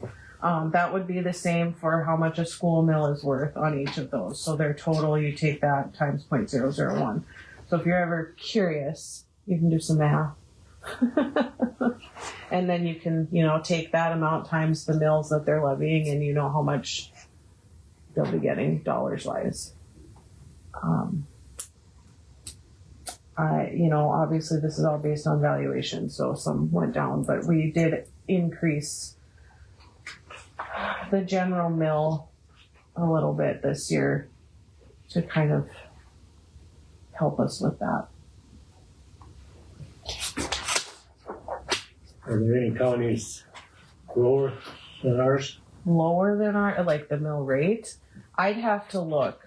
There's, I think, only a couple other counties that are in a similar valuation as ours. There's not very many that are at the low rate that we are. I think Sioux County is probably right on par with ours, but maybe a little bit less because they do get more federal subsidies than other counties do. But Yeah, there's some. we're very, we're that we're not Orange we are County. one of the lower. Yes, we are one of the lower ones. Okay. And had Measure 4 passed in November, we would we would probably be struggling. Yes. City golf board member appointment. The city notified me that, and I guess I wasn't aware of this, but Blake was a golf board member for the county on their golf board, so we need to find somebody to replace him. And there are other board appointments that we do in January anyways, so if we need to think about it, if one of you doesn't want to do it or does, I mean, I think we have some time. I think the city just needs to know so that way we can get somebody to their meetings. But We'll make that appointment at our January meeting. okay. That has to be a commission member. Yes, I think Blake has just been doing it. I don't know that we've I ever wasn't had aware to that he replace. represented the I county didn't on know that either. I thought he was just on there as, That was never made public. yeah. But they contacted me. They contacted me after the election and said, well, Blake is no longer a board member on the golf course board. We need somebody from your county commission on there. And I said, oh, okay, I didn't know that, but we'll get it Okay, taken care of. you know if this is for the course or the clubhouse? Of course. Do you know, Dallas? It's for the course. It's for the course. So there's two different boards. Right. I think there's a good chance you and Rob are probably gonna get into golf and play before Robert's me. gonna be the They hold the wild horses on the course, so. Could turn it into a polo, you know? LEPC. That would be the same thing. Daryl was on the LEPC board, Which which is local. I think it's local emergencies. I don't know. It's for the emergency services. Emergency Yeah. preparedness. So we need somebody to take his place on there as well. Alice is kind of the coordinator for that board, and then it's like the fire chief, the ambulance lead, the squad leader. I think there's like a citizen, the auditor goes to those meetings, a commissioner, somebody from Coal Country is on there, I believe. Is that something we want to approve today? Daryl has talked to me about it. We could, or we Went could- over it, Yeah. so I guess I'd take that appointment if that's what you guys want. You got it? Daryl kind of filled me in on a lot of it, and then I'll have to be having to meet with Alice here eventually, so. Okay, a motion that we appoint, let you make that. So moved. Wait, Dave. So moved. Dave, I'll two, second it. Roy. All in favor? Aye. You're on it. Okay. Cool. ARPA dollars. I forgot my handout with how much we have, but it's like we got a little over $200,000 left in the ARPA fund. Last year it was allocated as revenue. No, I've completely spaced the wording for it. But basically, it's revenue replacement. So for the general fund, we can use it for anything general fund spending wise. So we have that money, and it has to be spent by 2026. When? By 2026. So that's is the been deadline. allocated this year. It is allocated by the deadline of this year. I did log into our treasury portal yesterday, and I have no updating forms that have to be filled out right now. And I believe that's because last year we had allocated as revenue replacement. And so basically that's what we're using it for. And I just have to report that this is what we replaced it with. Like we bought a sheriff's vehicle with it a couple of years ago. We used some of it for the county shop doing the roof, I think. Yeah. And then we used it, we had to replace our server in the vault. And that was like a $45,000 project. So we used it for that. We used some of that money for the security cage in our vault for election equipment. It can be used for pretty much anything as long as it's within like the general fund spending. We have to allocate it this year. Well, this year is the deadline for allocation, but based on the reports that I've done in the past, because we allocated it as revenue replacement, we don't have to give them a specific dollar amount for like a new sheriff's vehicle, for sidewalks, for whatever. It's just this 200 and some $1,000 is allocated for revenue replacement of the general fund. We use it for what we need it for. So, that gives us more flexibility versus allocating it specifically for some of the other purposes that they have. I mean, obviously we can't use it for certain things like, you know, a new loader or grader down at the show. We can't use it for that, but we can use it for other things like. So toward the buildings or something. We can use We it for the could. sidewalk. Yeah, Concrete, so we got or concrete concrete. quotes at the last The meeting. emergency generator. Yeah, we could use it for that. We got quotes for concrete. We can use it for that. We can use it for the generator. We can use it for, I don't know, if we need to replace the flooring in the building. I mean, we can use it for that kind of stuff. So, but we have to spend it all by 26 or we send it back. And then on that note, we also have LATCF money, which we have about $96,000. And that is local and tribal assistance, money. We got $100,000. We spent about $4,000 of that. So we have about $96,000 left of that money. And that can be used for anything pretty much, except for lobbying. And what's that called, that fund? The LATCF. We cannot use it to lobby for anything. And that has to be allocated or doesn't it? I went and I looked just to make sure, and there's no allocation for that one. It gets to be used for anything, and I can't remember what we used it. We spent $4,000 on something last year. I'd have to look back at what we used that one on, but so we have money for projects that if we need to update things in here or whatever, we can use that for. So Rescind the fire ban. I will. That's an Alice thing. Basically, she said we can rescind the fire ban. Because we're at that. Oh, we are at. Based on the fire index rating right now. And we have moisture. And I think we're good to pull it completely. Let me We find. need a motion to Yes, let me find her number. She wanted to talk about it just a little bit okay. here. She's at a conference, otherwise she would be here today. You know, I just had an idea. The weed board has talked about needing a building at some point. The law firm that I have across the street is not being used. If the county were to entertain offers for that, I would be willing to hear them. Because we're just not using it. It's got garage space that would be great for the chemicals, and it would give some office space, or the county could use it however they feel, but we're just not using it. Where all the services that legal services we provide to the community are being run out of the Bismarck office. And so that's sitting vacant the vast majority of the time when potentially the county has needs. I wouldn't ask for a ton of money for it. So as far as Lauren with her tax thing, Good. she'd continue out of this office or? No, that's okay. Or she could do it from her. Yeah, no, that's okay. Whatever the case I may be. will put you on Um, speaker here. But, you know, John Okay. is still doing some work, but he's not over there much. And We it's have a building I think the county could use. But that being said, you know, I would, Okay, well, we take the time out this right now. We have Alice. Are you on here, Alice? We're good. Okay, good morning. Can everybody hear me? Yes. Yes. Okay, so I'm thinking we can rescind the fire ban since we've gotten some moisture now and the cold temps.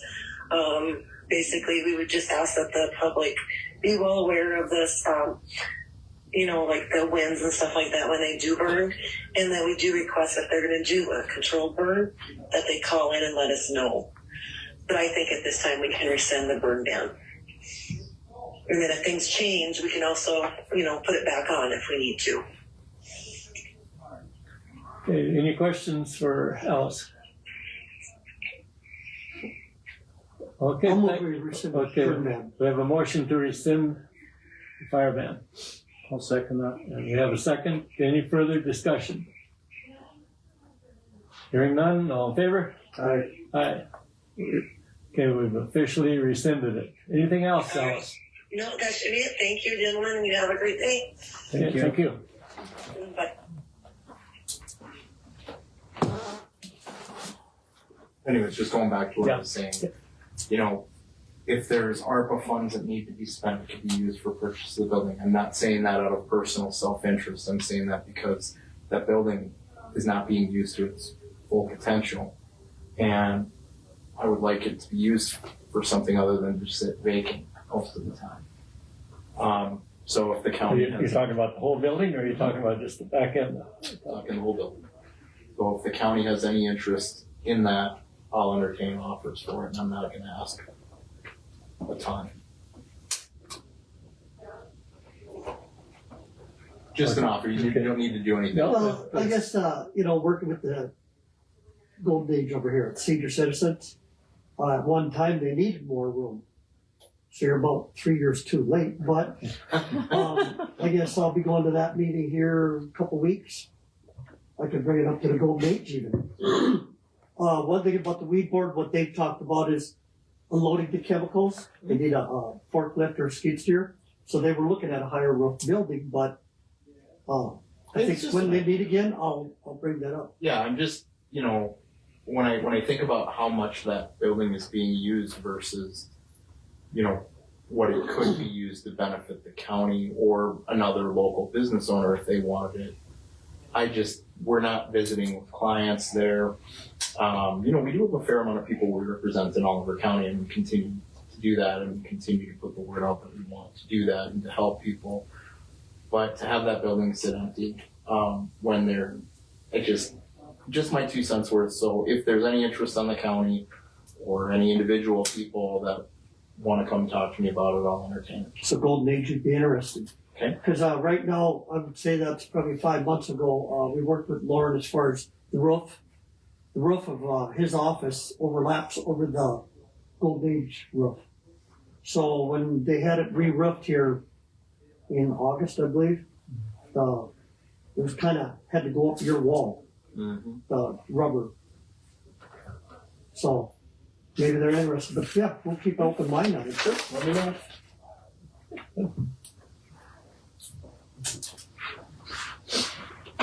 Can we take a 5-minute recess?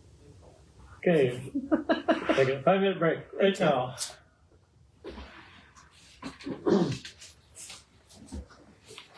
So, where's everybody that brought the donuts? That was your job, Dave.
Oh, okay. I don't know, it probably won't come next spring, but she ain't got any ideas, I suppose not, but I don't think it. It's just like everybody else, and like the other one you get Is that you, like up propane? there north.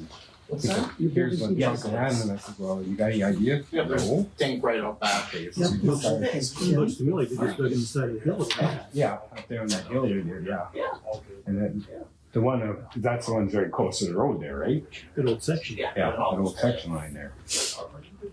Okay, call the meeting to order again. Okay. 10 o'clock, planning and zoning updates. We had the 2 moratoriums at our last meeting, that's it. We did not have,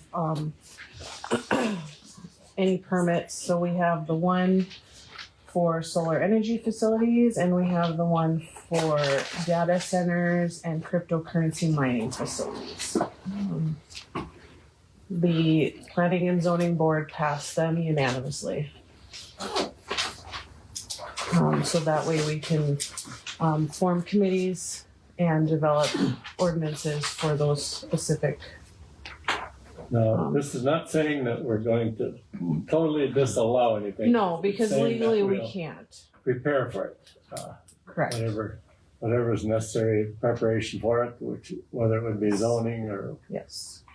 restrictions, or, restricted areas, and that sort of thing. That's pertaining to the meeting up in Beulah? Partially, or No. No. That's different? This is just specifically for solar energy facilities and is the one, got and the other one is for data center and cryptocurrency mining facilities. That is all these are for, and it's just saying that for a reasonable amount of time, we're not going to be hearing permits on those in the county until we can develop ordinances that allow us to protect the citizens of our county. I've written, so you can look at it. It makes it a little bit easier for us rather than trying to, hodgepodge an ordinance together in a short amount of time. It gives us some time to make sure that we're doing everything that we're allowed to do. The board all agreed that this is something that they would like to see put into place. Carly, we have a letter. Is there anything you'd like to say, or just the letter you presented to us? Yeah, the letter says pretty much everything, but I'd just like to reiterate that I understand it's important to protect the citizens of the county. I think that Minn Kota has shown that we've done that for over 50 years now as members of the community. We do have concerns with this, no immediate plans for developments under each, but it sets a dangerous precedent that anything you determine, you can set a moratorium and stop that even from being considered in the county. I know that other counties have moratoriums they've enacted on various things. They often have a very limited time frame that they put together for it if they're going to do that. But it's still something that they do as a last resort. I think our contention is that you don't have to have a moratorium to develop these ordinances. They could be going on at the same time, and your ordinances already allow a variety of things to be considered, projects based on the specific facts of each project. So in our eyes, there's no danger of not having a moratorium, but the danger we do see is the precedence it sets and the message it sends to the business community at large that you're not open for business. Right now it's 2 moratorium on issues. Who's to say there couldn't be more coming soon and that just becomes your status quo? And you're gonna miss out on a lot of opportunities. You're situated among counties that have a lot of the same resources and benefits, and these projects could easily go somewhere else. And we would just hate to see Oliver miss out on that because we want to support the quality of life here, the economic strength. Again, we have no projects that we're trying to advocate for under here, but we are just very concerned. So we wanted to make our voices known. Okay, appreciate your input. Thank you. And I think we may have reached that point right now where we need to do something, because I just got down a few things, information I've received at this time for solar farms. there's several requests for solar farms in Oliver County. And I understand that property has been sold for installation of solar panels.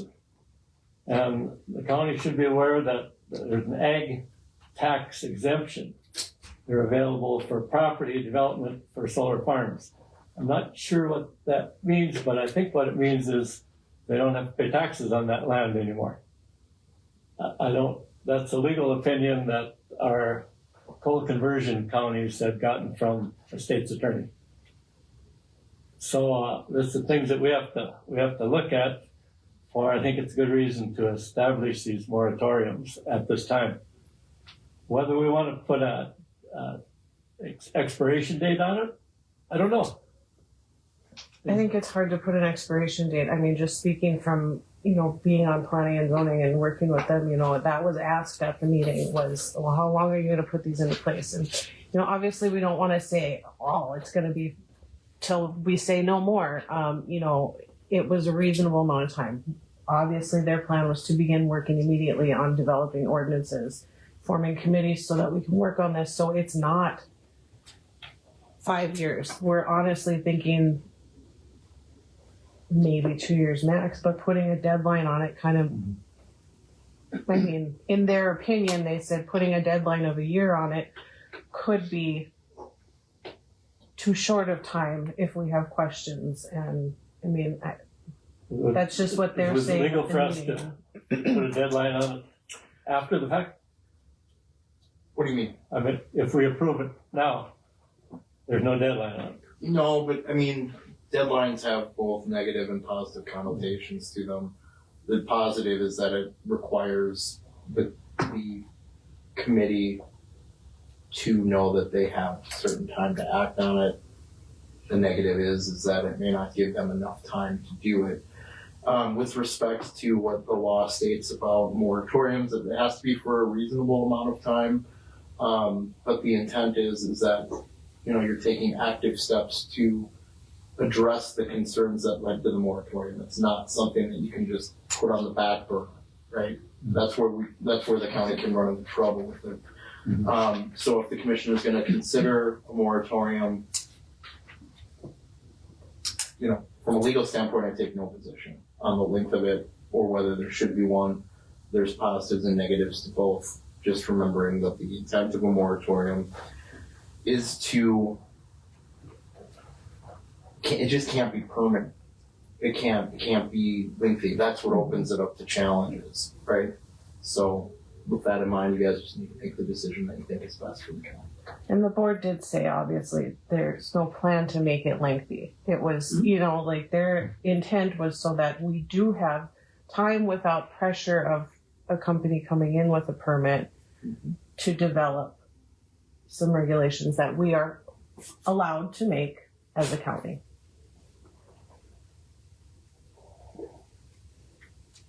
Okay, as far as the one on the data centers, I've talked to people that have them, and noise, heat, contaminants, high energy usage, they don't recommend them. That's all I have on that. So, what's you guys' thoughts on these? Well, as far as the moratorium, I was invited to a meeting down in Morton County 2.5 weeks ago. I got to sit in through a 3-hour meeting with their planning and zoning chairman, Natalie, and 2 engineers, and then county commissioner and another person. Anyway, they're working on a moratorium also because of the retract Well, project. they have a moratorium in place, but they're working on an ordinance now. An ordinance. Yeah. And so I guess I'd have no problem with it. I guess I've talked to Carly and Shannon and the Minn Kota group. I don't think anybody in Oliver County is against Project Tundra. It's our business, and with them and B&I Coal, it is our future, and B&I Coal has recently been sold, but it's something we need to continue working with, but I'm in favor of the moratorium. Okay, could I hear a motion to approve both I'll do that. moratoriums? Second. Okay. Any further discussion? Hearing none, all in favor? Aye. Approved.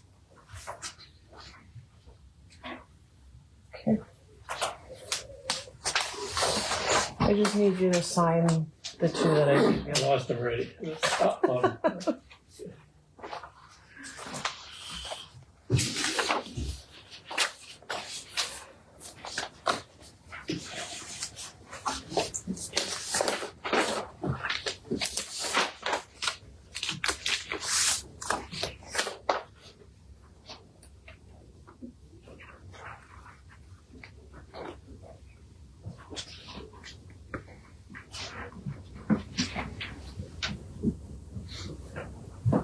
Could I interrupt?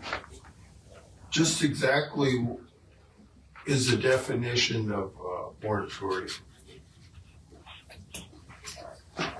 Would it be time to study it further and make sure we understand everything? I guess Patrick could pull it up. Give me a second. It's just to come up with a good ordinance that's favorable for both the county and for anybody coming in. It doesn't allow those specific Either industries yes to submit or a. neither no, correct? Yeah, it would be just time to look into it further. It doesn't allow those specific industries to submit an application at this time. I mean, basically that's what it is. If they submit it, we'll just have to say we have a moratorium. We're not hearing these at this time. Basically about it. I mean, there's no specific legal definition that I can find with respect to North Dakota, but a moratorium is simply it's a delay in either payment of a debt or the performance of a legal obligation. The county has a legal obligation to entertain permits, applications. So, the county is authorized to place a stop on the reception of those for a particular purpose, provided it serves a legitimate government need and provided that it is not permanent. Does that answer your question? Yes. Okay. Thank you. Sure.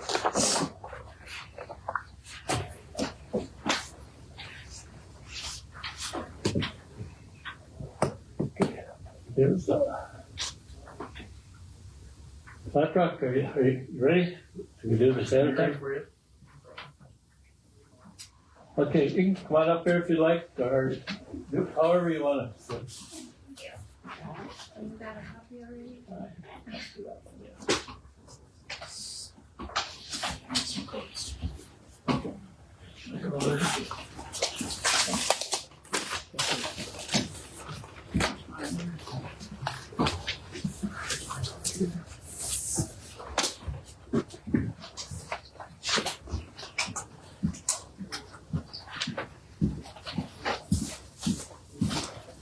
You have mine, but there's not one for you.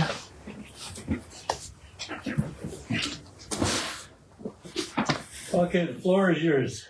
Sounds good. Well, definitely learned a lot so far this morning. Lots of interesting stuff going on in the county. And I just have some bullet points here on our project and our ask here. So let's see. So Enel is an Italian company. We're based out of Rome, and we have headquarters in the U.S. in Massachusetts, and we have our development headquarters in the Kansas City area. In North Dakota, we've built the Lindahl and Aurora wind projects up north of Tioga. I can talk a little bit more about our community involvement later on here. So our Flat Rock Wind project, we are sited in both Oliver and Morton County. Give you an idea on spacing, we're east of Highway 31, west of the Oliver 3 wind project, north of 94, and kind of south and west of BNI, the line. So we have a 284 megawatt wind filing in the Minn Kota transmission queue, and that would kind of come out to about 292.5 megawatts when we account for line losses. So we're planning on, we have to keep our options open, but we're planning on a 4.5 megawatt or a 6.1 megawatt machine. So that would translate to about 48 to 65 turbines. And 6.1 Up to 6.1? 6.1, yes. It's a GE machine with the 6.1. So Are they installed any place right now? I'm not sure. I'm sure they are. That's the largest I've ever heard of.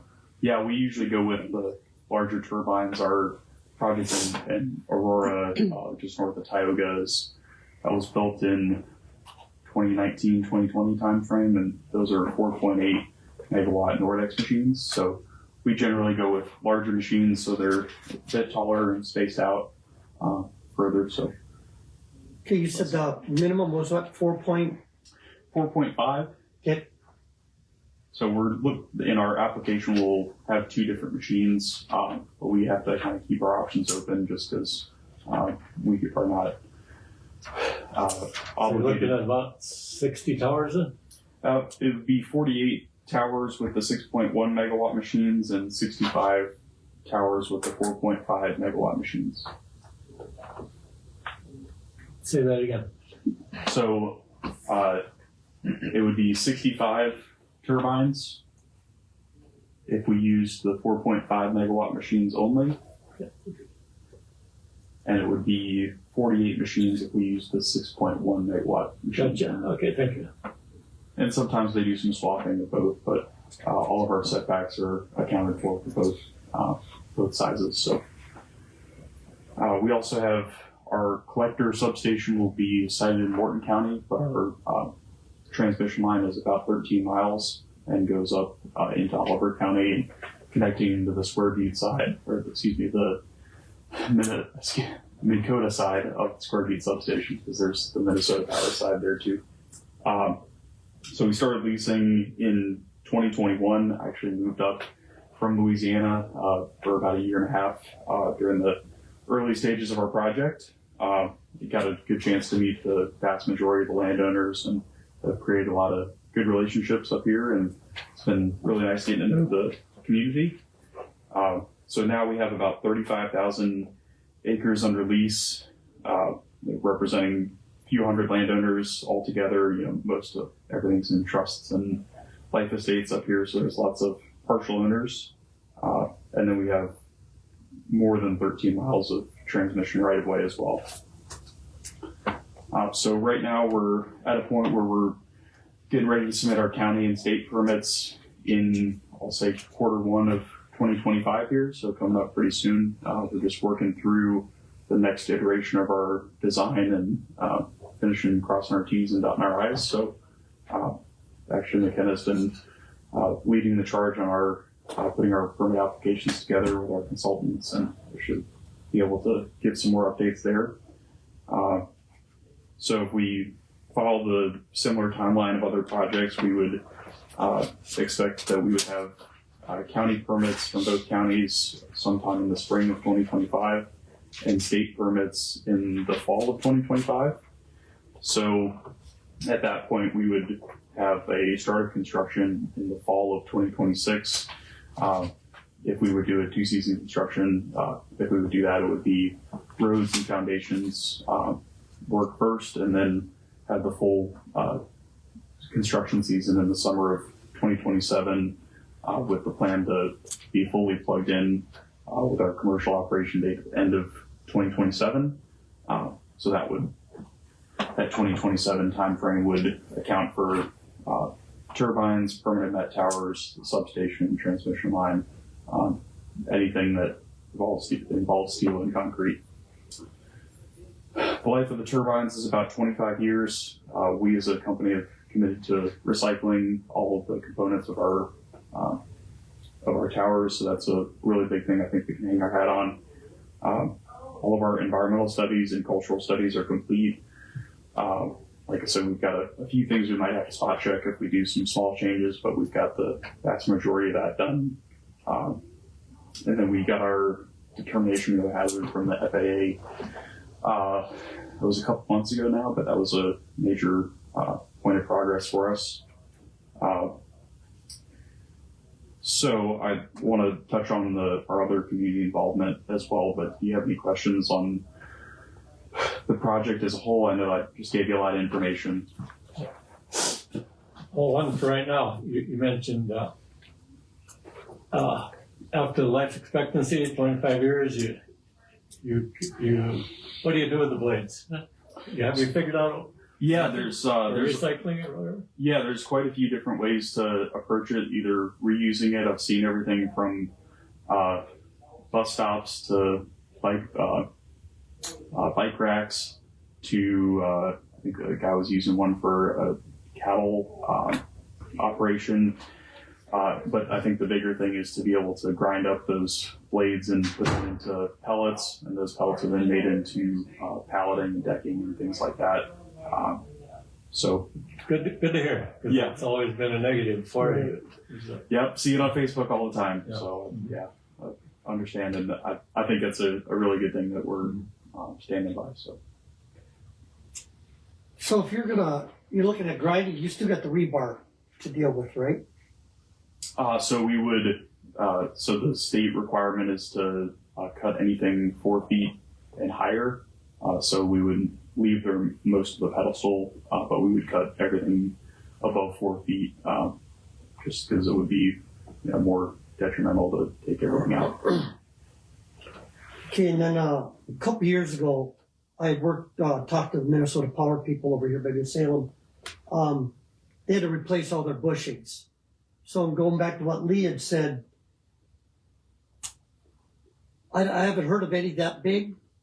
So the engineers have a good plan as far as everything standing up. So you don't have to put up all the turbines and blades and then tear them down like they did over here.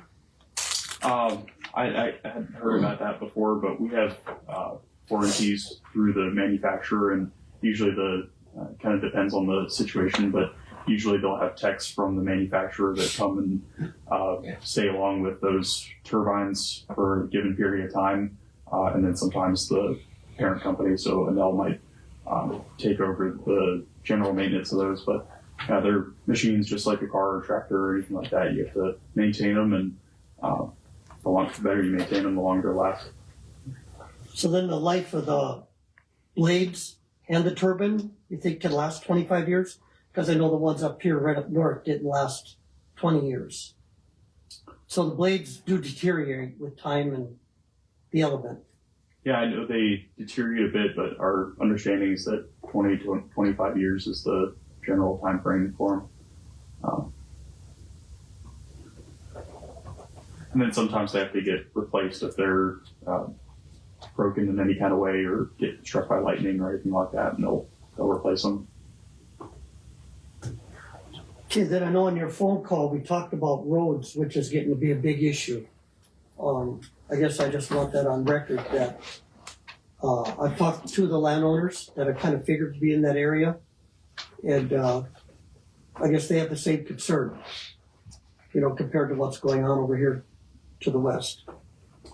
I hear you. Yeah, we're at the stage where we're reviewing our road maintenance agreement. That's just in our in-house legal department, and then we'll be ready to share that with both the counties. I actually just gave Kyle my card to touch base with them, and we'll be able to coordinate on all that.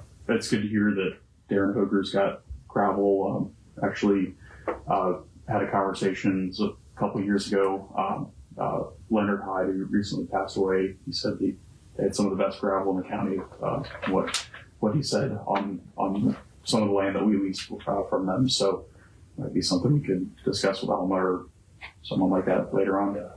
Now, there is a property owner out there that has a huge lake that has said his water will be available. Oh, really? For usage for the project, whether the roads or for whatever usage you need for water. Yeah, definitely. I took a note on the water and gravel usage.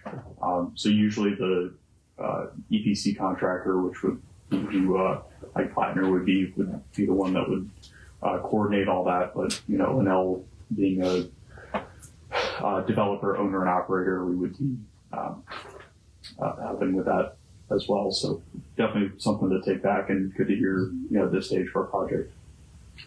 Good. Another thought. Okay, you're a merchant power project. It means you're selling directly into the grid. You were here listening to the presentation this morning for the North Plains connector.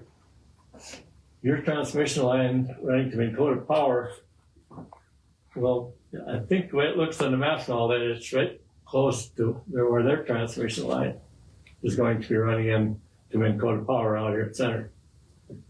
Is there a chance, if you run your lines there, you could be in the same corridor to take up less property for transmission lines?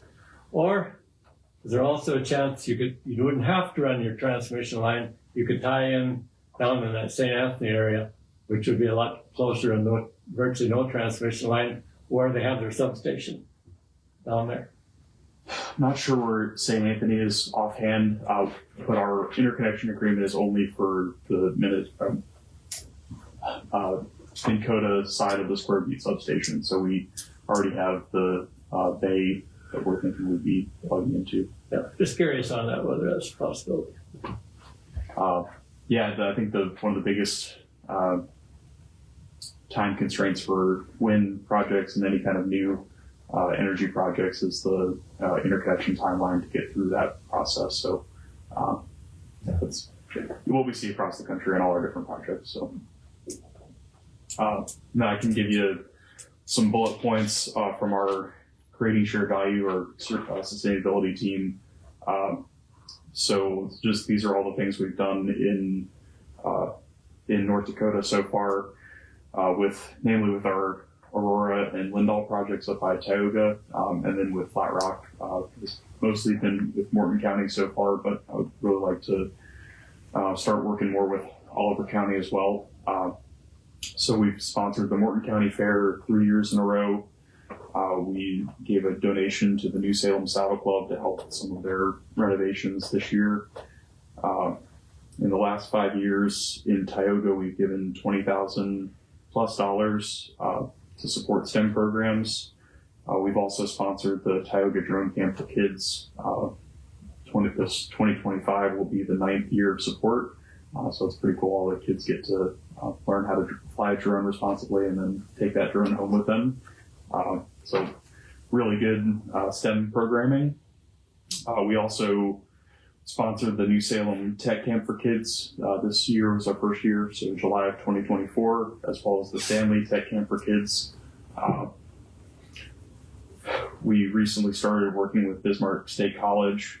In 2024, we began giving scholarships, so we gave $7,000 in scholarships for 2024 and are committed to more scholarships here in 2025.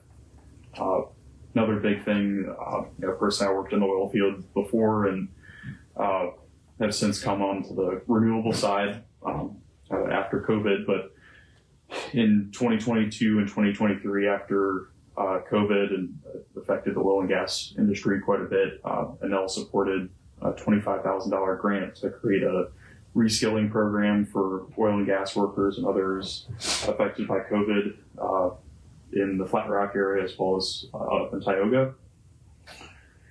As well at BSC, we supported a STEM training workshop for 75 teachers from across North Dakota that was at BSC. This was this last summer. Also done quite a few scholarships with Lake Region Technical College for wind tech programs and things like that. So that's been since 2018 for NDSU on the biochar and renewable energy research grants. And then we've given over $100,000 in funding towards different fire departments throughout our communities. So that's been the Napoleon Fire Department, Tioga, Ray, Wild Rose, and the Tioga EMS as well. So all that being said, we've done quite a bit of work here in North Dakota already and intend to continue to be a good partner within the community, and I think we've done a good job of that. I really think that our Creating Shared Value program and our sustainability folks do a good job. So that's kind of a broad overview of our project and who we are and what we do. And we have another ask that we've submitted a letter on that I can give McKenna the floor on. But before I do that, do you guys have any other questions on Flat Rock or any of that? Sure. How many turbines are going to be in Oliver County? Right now we have 13 turbines sited in Oliver County. which is good. When we first we had a land agent that worked for the mines for his whole career. When we first started looking at this area, our boundary actually went over the mine. He said, "Hey guys, you guys are going to have some issues leasing over that. Probably not have the availability there." So we ended up kind of having to figure out where all the mines leases were, and we are able to go up into Oliver County. I think it's about, I don't want to say, I'm not sure exactly, but we have enough room to site 13 turbines. So originally we hadn't planned on that. We figured we weren't going to be able to site in Oliver, but I'm excited that we have been able to. 30% of Oliver County. Something like that. They'll still Depending be. on the size of the thing and how many. Yeah, so I will say we have alternates in there as well. So it might be less than that, but or at the moment we have 13 cited total. Are all permits signed for Oliver County? All property owners? Everybody signed within the boundary. Yes, had a lot of support and a lot of great community feedback from it. So you have the locations now of where each tower is going to go in Oliver County? Yes, yes we do. So we're in the last stages of our 30% design, which we'll hope to get back here in a couple weeks. And then we're going to review all those locations for both counties with the landowners as well as their roads and collection lines and things like that. So that we want to make sure that we're consulting with the landowners first and showing them what's going to be on their land, and then we'll be at a point where we can be more public with that after that. So none of these will be in BNI's future mining area? Not at the moment, no. Oh, sorry. We've been working with it. You've been working with we them. have talked. Okay. Greg was kind enough to give me a tour of the mine one day. We went around there, so I've learned quite a bit about coal mining, and maybe we got to bring some coal home to put in somebody's documents. So you're going to be west of 37th Avenue, which is the Sweetbriar Road coming all the way to Center? I'm not sure offhand. I think everything is west of there. I believe that's, I kind of looked at what they on this letter and what's where it came out on there. Sweetbriar would be down here. I'd say Sweetbriar is like the center mass of our project going north from here. Okay, then how tall are these towers going to be if you go with the 6.5 or 6? McKenna, do you have those numbers? I'm not sure offhand. No, that's a tough one. Are they going to be much taller than It would be. New Salem? Or Minnesota I Power? believe those are smaller megawatt turbines. 3.8 or something. So these should be a little bit taller. I can get you the exact numbers. I just don't have them with me right now. And those would all be in our application as well. And the blades would be going to be longer too then. Yes, most likely. And we'll also have that information in the application.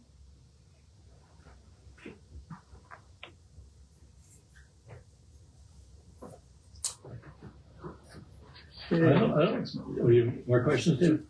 Also, I was looking at, if you go with the 6.1s, or no, with the 4.8s, that's 195 blades. So I just want to go off of that. And then as far as we talked, I guess I'd just like to mention to the board, rest of the board, one thing I mentioned to Austin was as far as for the community, we now have an Oliver County Community Foundation, which would probably be a good recipient of any donations. Of course, along with the other 620 applications you'll get or requests. But the Oliver County Community Foundation is probably going to be the most reliable group. I think I explained to you some of the people that are on it that are involved in the community, and I think that'd be a good one. Definitely. Yeah, I've flagged that with our sustainability folks, and I definitely want to see more in Oliver County, and that was our plans to, I'll say that our it's a little bit more difficult to get funding at earlier stages in the project, but I think we're in a good spot with it. And I just sent a message to our meteorologist to get an exact number for you on this, so let's see if she responds to it. In the meantime, I can speak more to this letter, if that's all right. Okay. So the letter that we've submitted here, we are just requesting consideration of a new fee category that would be specific to the conditional use permits, specifically for wind energy facilities. And we're requesting that this new category would be added. The fee itself would stay the same as what was agreed upon, I believe in May of last year, for the conditional use permit industrial, which is what currently a wind project would fall under. But we are just requesting additional language that would require 20% of that fee to be paid upfront at the time of the CUP application. And then the remaining 80% of that would be payable to the county at the time of building permit application. So by including this as a new category and limiting it to wind energy facilities, that would be one way to ensure that this is not going to be applicable to every single person coming through requesting a conditional use. This would just be for new wind projects coming through the county. And we do understand that this is just the conditional use permit fee. There is also the building permit fee that is separate. We understand that to be $500 per turbine. So we're not requesting or insinuating that this would replace the building permit fee at all. This would just be for the CUP fee. Overall, we understand that the fee is what it is, but it is just a high amount to pay up front, because as Austin was kind of going through the timeline there, we are still probably several years out from actually starting construction. And so we just need to get the county permits, we need to go through the state PSC process, and get several other things in line before construction can actually start. So right now it is a pretty big sum to put out, maybe a couple of years ahead of time. We do feel that by requiring the remaining 80% of the fee at the time of the building permits, that is a good way to assure the county that the entirety of that CUP fee will be received before any work can truly start, because we would also need to go through the process to get those building permits before the construction would begin. So I believe that Oliver 4 was the last wind project to go through the county.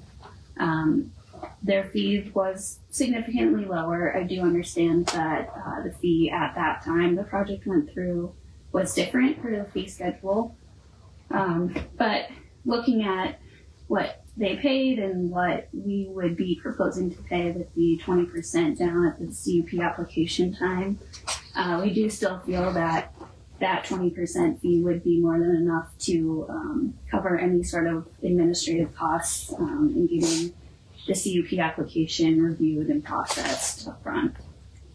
Is that the way it's structured for Martin County right now on their portion of it? So you would want Oliver County to structure theirs the same as Martin County? Yeah, so or there are County, other like counties. the rest of the counties have been doing. Yeah. And ours is structured differently, according to what we've asked for.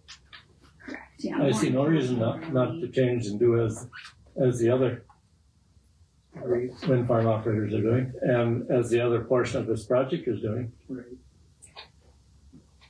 I guess I'm gonna go back to going to the planning and zoning meetings. Maybe Jade could explain that, why they come up with that change. Was there any? As far as the fee amounts, Yeah.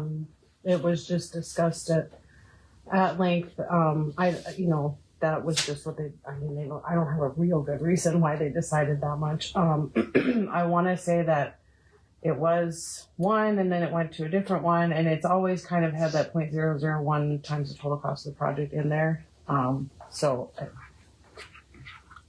It's the same amount, only paid at a different time later on. Yeah, the board did discuss this request at the last meeting, and they did not make a decision on that. They didn't feel the need to change the permit fee schedule that we have, but obviously, ultimate decision has always been up to the county commissioners. I guess that's why we have that board, is to come up with recommendations. Do we have them look at it differently? Like you said, I think they made a quick decision, like a phone call that came in, I understand, and they made their decision at that time without studying it, any of this. Is that right?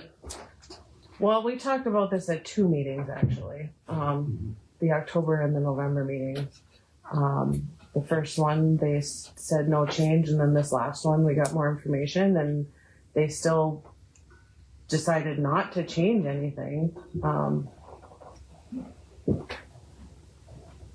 I know it was, they discussed it, and they felt like maybe they needed more time to think about it, because we did bring up that Morton County does this. I have also talked with Natalie down in Morton County, and she said something about potentially changing that amount as well. But obviously this is kind of I'm giving you information. You as commissioners get to make that decision, which is what I explained before, was that ultimately it's up to the county commissioners.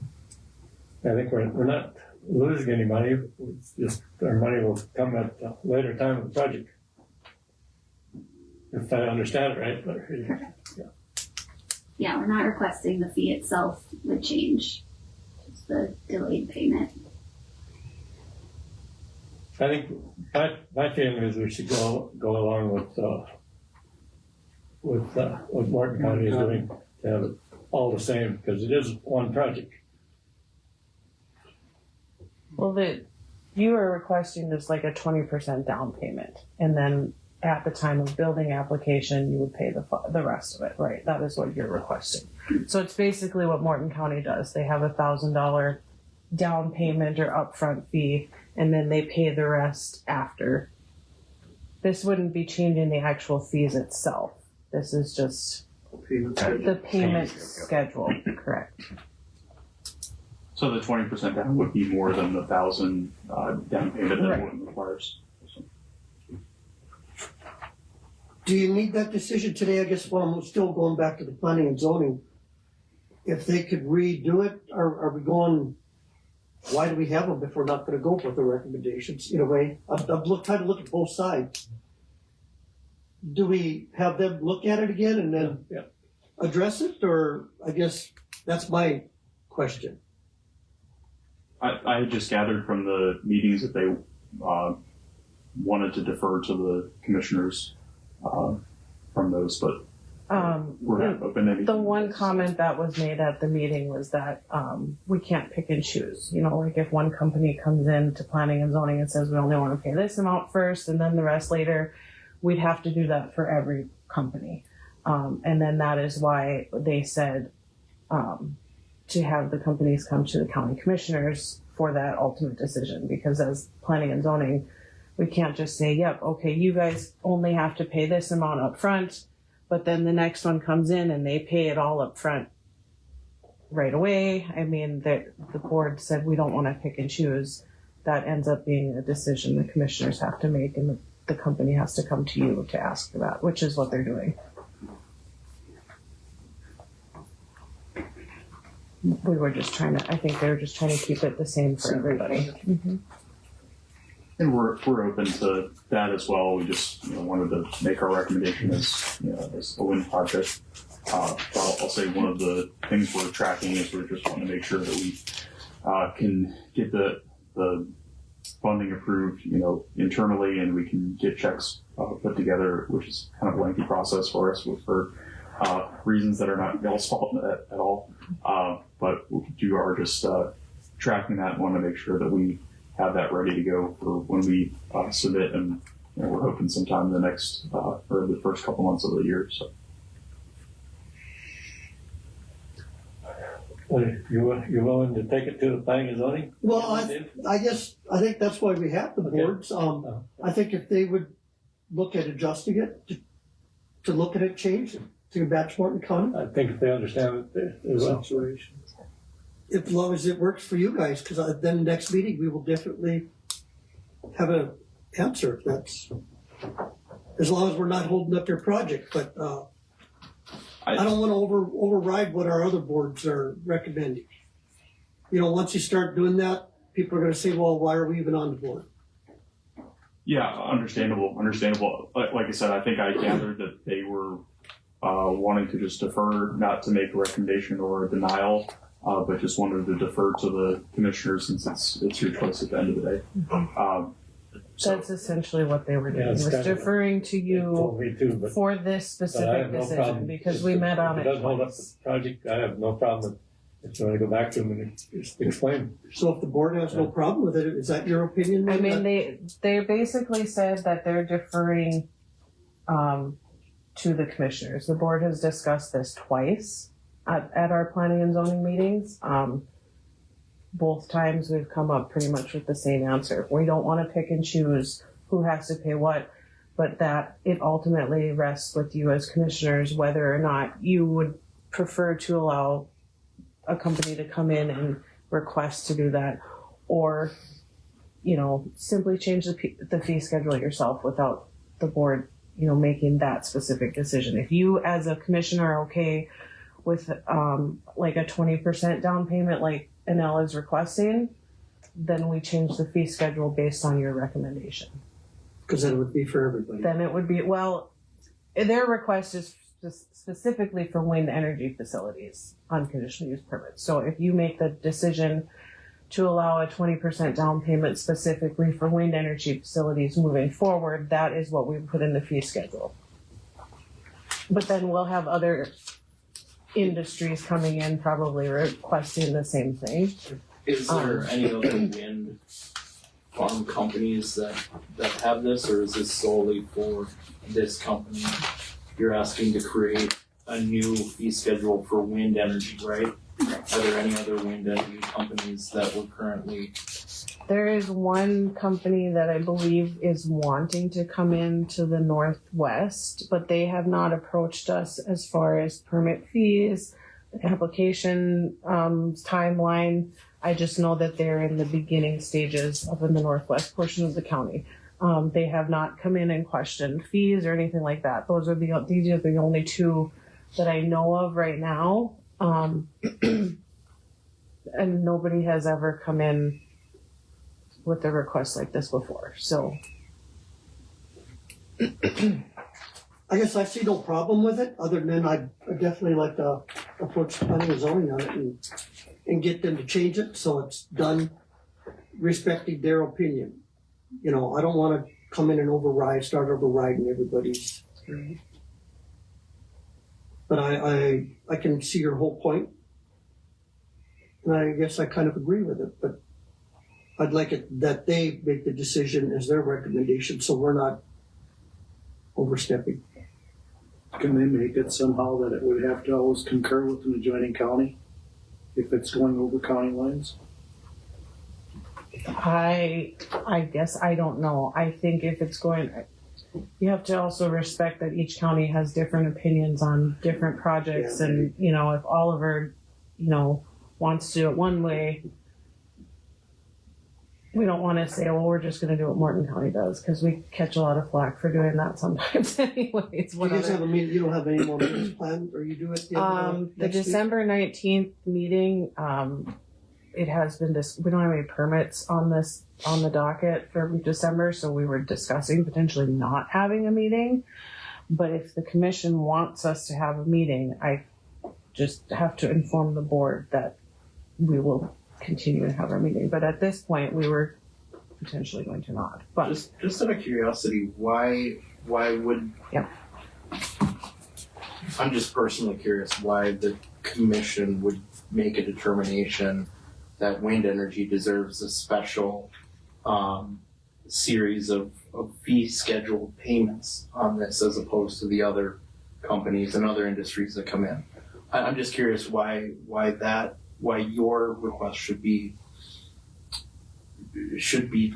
treated as a necessity or even something that the commission should consider. I'd say we'd be okay with if the commission wanted to consider that for all industrial uses, but I don't want to speak for other companies by any means. So that's why we just requested this on the wind fee schedule only. I'll say the majority of the reason is just that until we're producing electricity, of course we're not generating any revenue on the project. So it's better for the project to be able to delay until we have more surety on the project, mainly through state and county permits.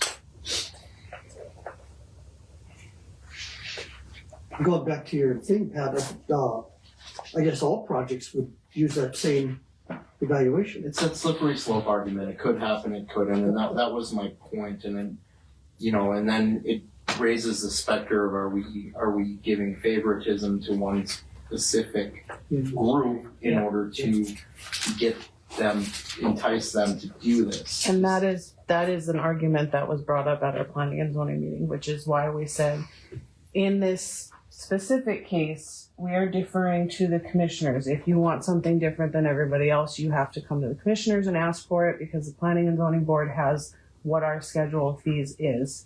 And that came up. Why are we picking and choosing, one company over another to get to pay this? Why are we changing it specifically for wind and not other industries?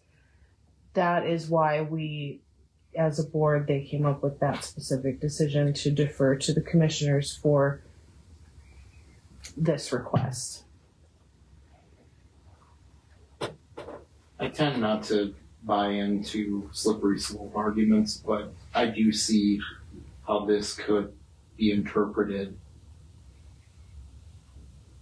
Opening the door. Yeah, and not my job to make decisions, but I do reserve the right to speak my opinion. Robert, what do you think? Dave wants to talk to the planning and zoning. I mean, he's right. We've got them there for a reason. Okay, we'll take it to whatever the next planning and zoning meeting is. And if there's a chance to pull it off this month, that'd be great. And that way we could give them an answer by the next commissioners meeting. Okay.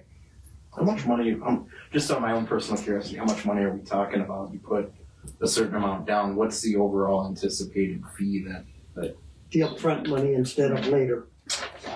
So I think maybe we can touch on the Oliver 4 first. So Oliver 4, their total CUP costs were about $22,000. For what we're currently estimating for the Flat Rock project, we're looking at about $133,000. And that is just your portion in Oliver County, or is that the total project? Because Just I know portion in we Oliver talked about that, is that it's just for the portion in Oliver. So to give you an idea, that I think they had 73 turbines and we're at 13 turbines, so we're looking at what is that? That's 60 less. And that was just their conditional use fee, correct? Because they did pay the $500 per turbine fee for the building. Yes, which is separate, which we would still be subject to. But with the 20%, what did that come out to? So 20% of what we're currently estimating, that would still be $26,600 upfront. Compared to 132 or whatever. Why, there's a question? Well, Clyde? Why the 13 in Oliver County? Why not, instead of dealing with that, just have the whole farm in Morton County? I think we have leases in both counties, and we'd be happy to site in both. And our transmission line is already going through Oliver County as well. So I think since we had the landowner support, I was happy to site in Oliver County as well, or we were happy to site in Oliver County as well. Well, in other words, if you put the other 13, that remainder of 13 in Morton County, all you'd have to do is just extend the transmission line to tie in. Cause you're tying in where? It's Dakota? Square Butte and Dakota, yes, sir. How far north are these gonna go into Oliver County, and then they're all west of 37th Avenue over to Highway 31? Not sure where 37th is offhand, but it's about 4 or 5 miles north into Oliver County. Sweetbriar. Sweetbriar. Okay, gotcha. If the conditional use permit is approved, what's your timeline from approval to finished project? So we would make sure I've got my notes right here. But if we would submit in Q1 of 2025 here, we would expect to have our county permits in hand sometime maybe late spring of 2025. And then at that point, the state would set the PSC hearing. And so we'd probably have a PSC hearing sometime in the summer of 2025. And then would hope for state permits in the fall of 2025. So if everything goes along similar timelines of other projects we've gone through recently. And then construction completion would be, assuming, I mean, I know I'm asking you to look in the crystal ball, I'm just curious. Yeah, no, we would expect to start construction in the fall of 2026 and do a 2-season construction. We still might do a 1-season construction at the end of the day, but our full construction season would be that summer of 2027 and then fully plugged in and injecting in end of the year in 2027. So the percentage that you would put down, that 20%, I think you said it was like 20-some-thousand, right? That would be put into place at the time of the approval of the conditional use permit? That would be when we apply. When they submit the So application. that those funds would be tied up for 2.5 years, essentially. Essentially, yes. So what you're asking is not to have to put the entirety of the amount down. Okay. Paid at the time we put through building permits as well. Your transmission line, is that gonna run not straight north, you're gonna go at an angle? There's some jogs in there. Like I said, we'll have that publicly available in a few weeks to a month here, but there's some jogs in it. So that's gonna cross over 37th, or is that gonna cross over down in Morton County? The transmission lines and your substation? So our collection substation would be in Morton County. I think it's 2 or 3 miles south of the county line, and then the transmission line kind of works up along the side of the mine area. Okay, that'd be, the substation be east of 37th then, or west? It's Sweetbriar. Right now, it's sited on the east side of the road that goes from Sweetbriar north to the county line. Here's a layout. Yeah, I can point that out The to you. transmission line goes proposed. Here's the Oliver County portion. Here's the Martin County. Okay. So we've got this straight, our Sweetbriar, our substations should be somewhere around here, and then comes up this way, and then like I said, there's some jogs in the transmission line area, but this purple was our study area, and then this is still the majority of where our land holdings are. Okay, so you said the substation would be about 3 miles south of the county line? Right in this area? Yeah, no, it's up here. Oh, up there, also right south of the county line. Is that new substation that they're? You see it? Mm-hmm. Yeah. That's because here's 37th Avenue right here. Comes right down the street there. This area here, they hadn't finalized it yet. It's talked a while back. It's going to be, transmission line will be somewhere in this area. Yeah, so we're actually just about here. So Okay, so right next to 37. yes, Got it. on I the don't know other how side. that's, because eventually between where they're talking it is. And then this is all gonna, Us, you guys are they're gonna have to go to the mining area. Street. It's Potentially.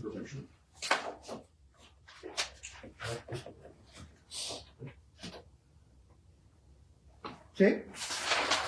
Yeah, I definitely like I think the planning and zoning needs to, whether they adjust or not before we make a decision. I guess I'd like to stick with that. Sure. Okay, then we'll Just table that. Agreement. Patty would like to comment on this. She's not here. She said, "Can we call her?" As my co-planning and zoning, I figured just she has something to say. I guess so.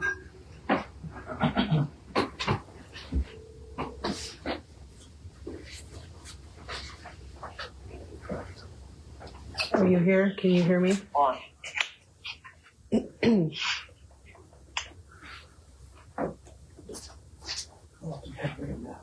you hear me, Jane? Yep, we can hear you. Oh. Can you guys hear? Okay. Yeah, I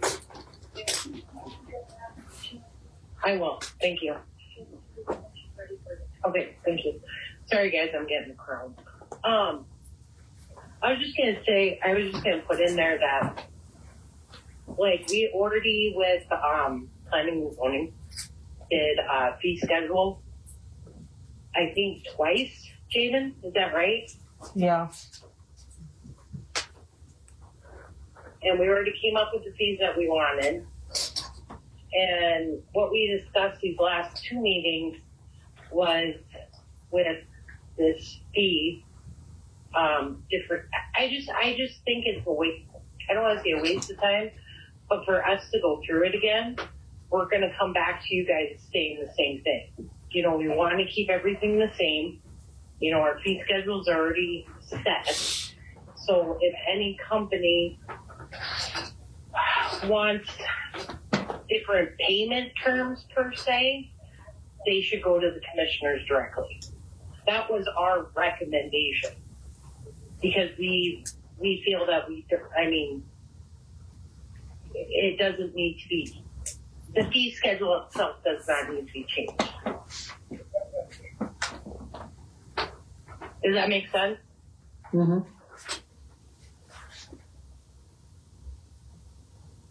I just think sending it back to the planning and zoning is just going to be another meeting where we're going to come up with the same thing. Because our fees are good. I mean, we got them down, and this is the only request that we received. So we figured, payment term wise, it would just be on a case by case basis, and they would have to go to the commissioners.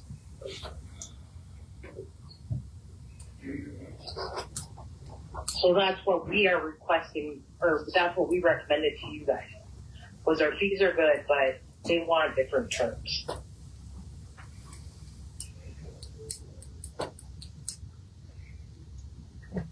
Like I said, if you wanted to change it for all the industrial uses, which is where we, our understanding is where we fall under, we'd be okay with that too. We just don't want to speak for other companies or other projects. I know there's a lot of other things going on in the county.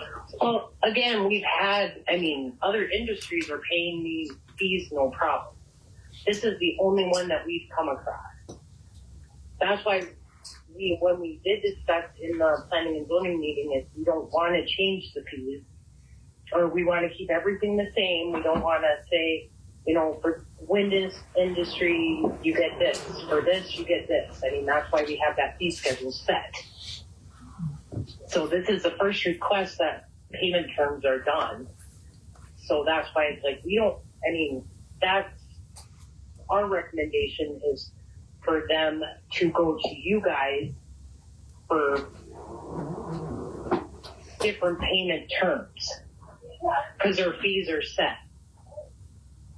So if they want to pay 20% down, you guys approve that. We are not going to approve that. You guys approve that. Because we've already gone through this fee schedule already. So that's why that's why we recommended them come to you guys to discuss payment terms. Not necessarily the fee schedule, but the payment terms. Because ultimately, it would be up to you guys.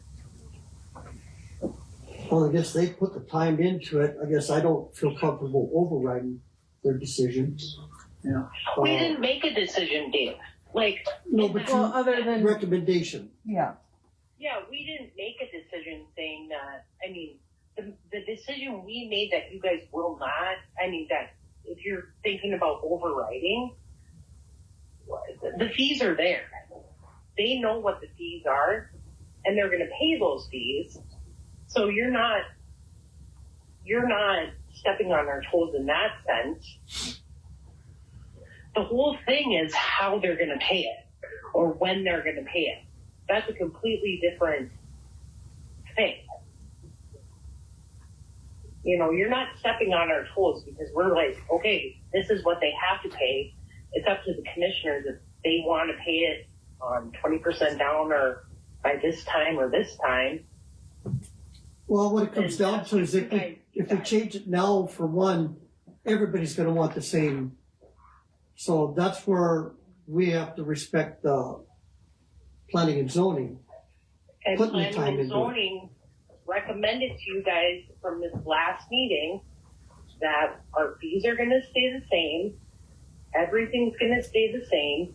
If somebody is going to want a different type of term of payment, they have to go to the commissioners. Because if planning and zoning board starts picking and choosing who can or what industry can do these terms of whatever, then it's going to get messy. So since this is the only one that we've had, that's why we're like, no, we're not, we don't want to decide, yeah, we'll take 20%. That's from here. We decided the fees. The fees are set. You guys approved those fees, that fee schedule. Now they're requesting a different payment term. And planning and zoning decided that we're keeping our fees the same. This is but payment terms, if you want something else, they have to go to the commissioners. And that's what this company is doing. So our recommendation has always been the fees are there. That's what it is. So now it's up to you guys to decide whether you want the payment up front, like we do with that is on our application. That payment is up front.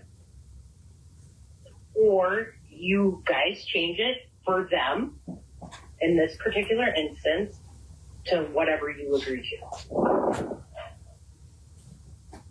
I feel taking it back to planning and zoning. We've already discussed it.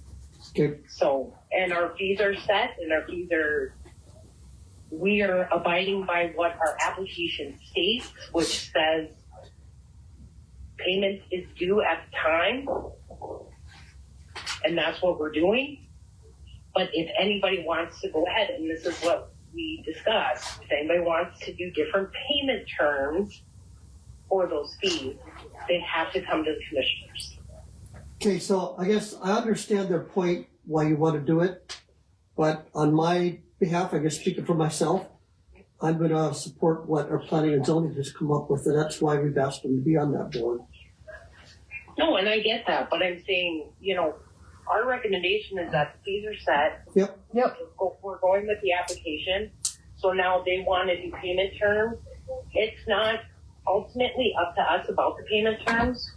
We're abiding by what our application states. Yeah, that's what Dave is saying, Patty. He agrees with that. Sorry. Yep. I have people in the background.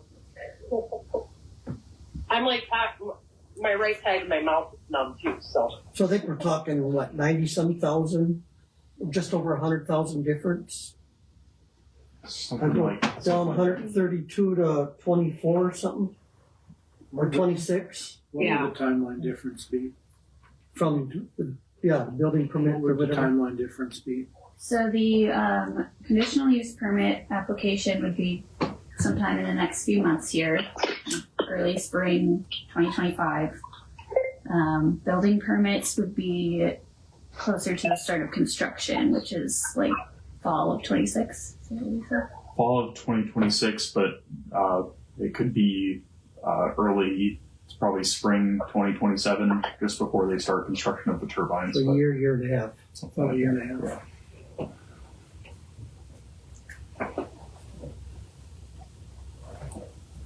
Any thoughts? You good, Well, I Patty? told you mine already, so I have to listen to the majority of the board though. So. It would just help us defer risk and keep the project moving in the right direction, and we respect whatever decision you guys make, and we really appreciate you guys taking the time to review this as well. So Yeah, I guess I want to stick with what our planning and zoning is doing, and then I guess in January, if they do want to look at it, if we get approached by someone else, because that's the only one that we have been approached by, I want to respect their job, because I know going to a lot of all the meetings of the other boards, that's why we picked them to be on there, and if we start overriding everything they decide, we're not doing any justice on our end.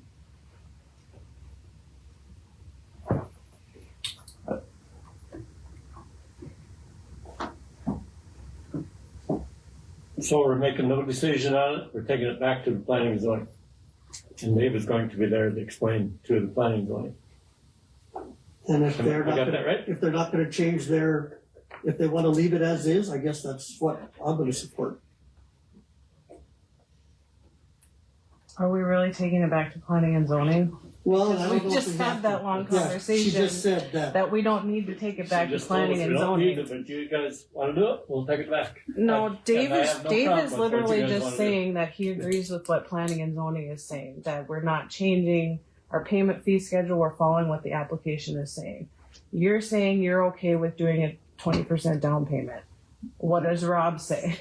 What Morton County is doing at 20% down here? Morton County they do $1,000 down. I have talked with Natalie, they're considering possibly changing that, but that's Morton County.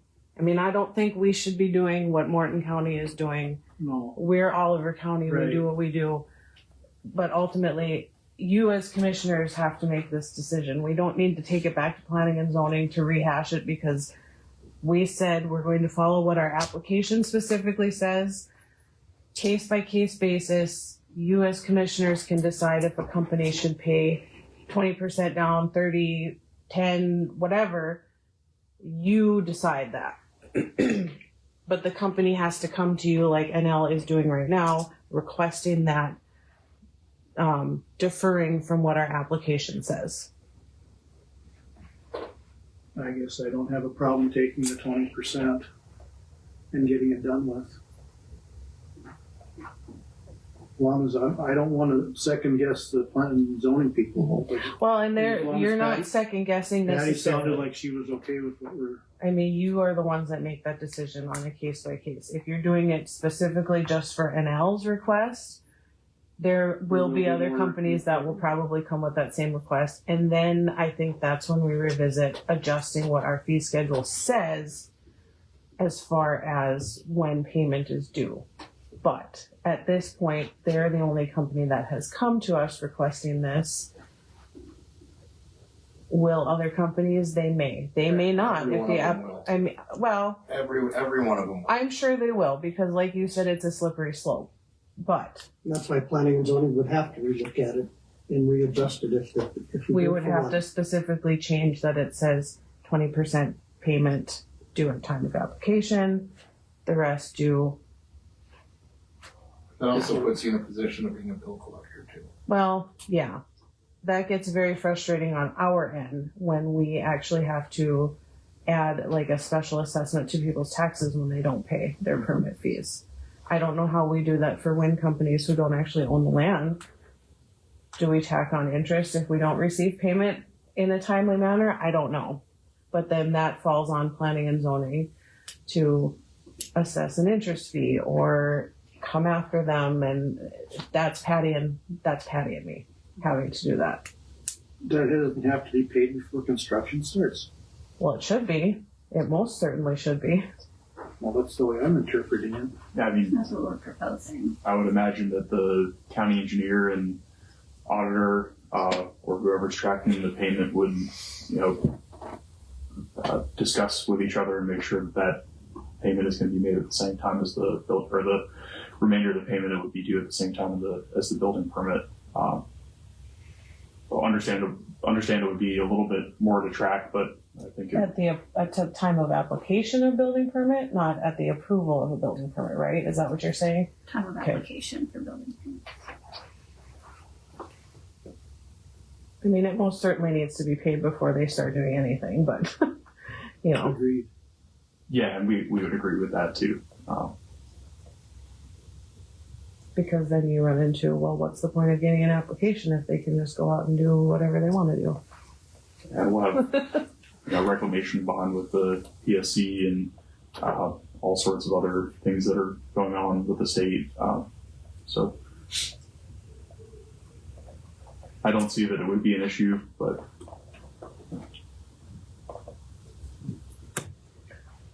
Well, listen to a lot of, I think, productive discussion. And we're going to take it back to the planning and zoning, and you're going to explain it to the planning and zoning, and then we'll take it from there. Mm-mm. Why are we taking it back to planning and Because the zoning? commissioners said we should. No, Rob said he was okay with the 20%. I would be okay with getting this result today. I would. Now, I'll stick with, I'm gonna support our boards that we asked. I support them too. I do. I mean, as I said, as Patty said, the board wants you to make this decision. Right. We do not want to discuss this for a third meeting. Yes, our application says upfront payment. However, we have discussed multiple times, on a basis like this, you as commissioners make the decision if NL gets to pay 20% down. That's on you, not the board. If the application says this and you make this decision, Yeah, no.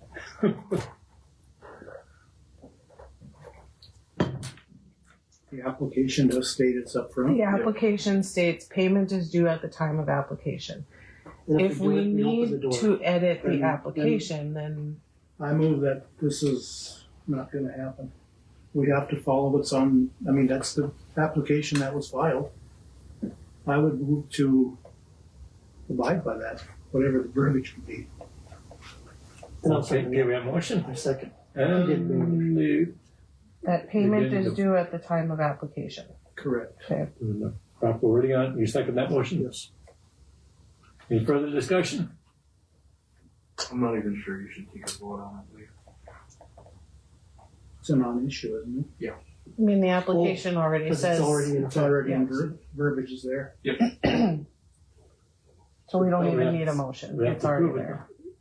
No, because the application, they filled it out. We would have to approve a change, but not concurring. Yeah, I mean, you can approve the application for the conditional use permit if that's what's before you today. But it's not. Right. So I don't think you should take a vote. Good point. Okay, here's your I guess- motion and your second Or are no, gone. I drove Okay, both. that's another void. Okay. okay. You guys have any other questions or anything for us? We're happy to answer those now. If not, we appreciate the time for sure. Nope, I Thank you for your time. understand everything you're saying, but we have to abide by what our committees are telling us. Thank you very much.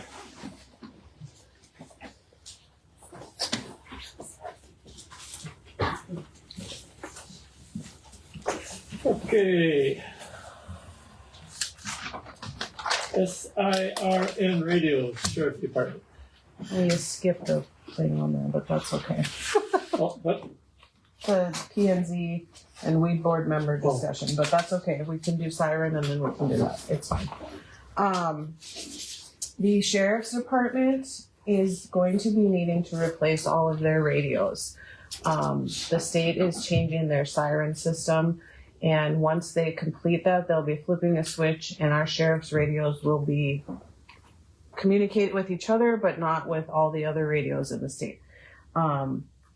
They gave us a quote. Let's see here. Total is $48,429.56 to replace all of the radios so that they're up to code with what the state is requiring. There is a grant that Alice will be filling out that we will get reimbursed $10,500 for this. But this is also something that we can use ARPA funds for, so it would not be coming out of like the sheriff's budget or the like the general fund or anything like that. Total cost? Total cost is the 48,000 minus the grant if we get it. Minus the grant if we would get it, and that is a most likely. You basically submit your invoice and they reimburse you that 10,500. Do you have a feel for what propositions? Since the ARPA funds are going to be allocated to the general budget, it sounds like. Mm-hmm. Do you have a feel for what kind of expenditures are going to be requested from the general budget? At this point, no. I know there was discussion a few months ago about replacing some of the sheriff's vehicles because they're getting, one for sure is older that'll need to be replaced, possibly two. If I know we're going to be talking about this emergency generator, we have to replace the one that we have in the building here. It was discussed like 6 months ago, the security in the building replacing the locks on the doors with like key fob type locks. I personally find that a really good use of that money because we have keys, people leave, they don't turn their keys in, that kind of an issue. It seems to me that there's a lot of departments here with the county, and they should all be given an opportunity to submit requests for how those ARPA funds are used. My office isn't going to ask for anything; we don't need anything.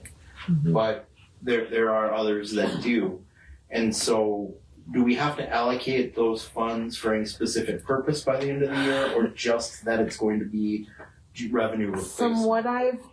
From what I've read, from what I've asked NDACO, it's specifically you do like a revenue replacement for your general fund. And after that, when you do the report, like I do the reporting every March, then I report, we spent X amount of dollars on this, and this, replacing general revenue funds. That's all they really and ask these funds for. must be spent by the end of fiscal year 2026, yes. Would it make sense to let all of the county agencies, departments, all that know about this and give them a deadline to submit requests for usage of those funds?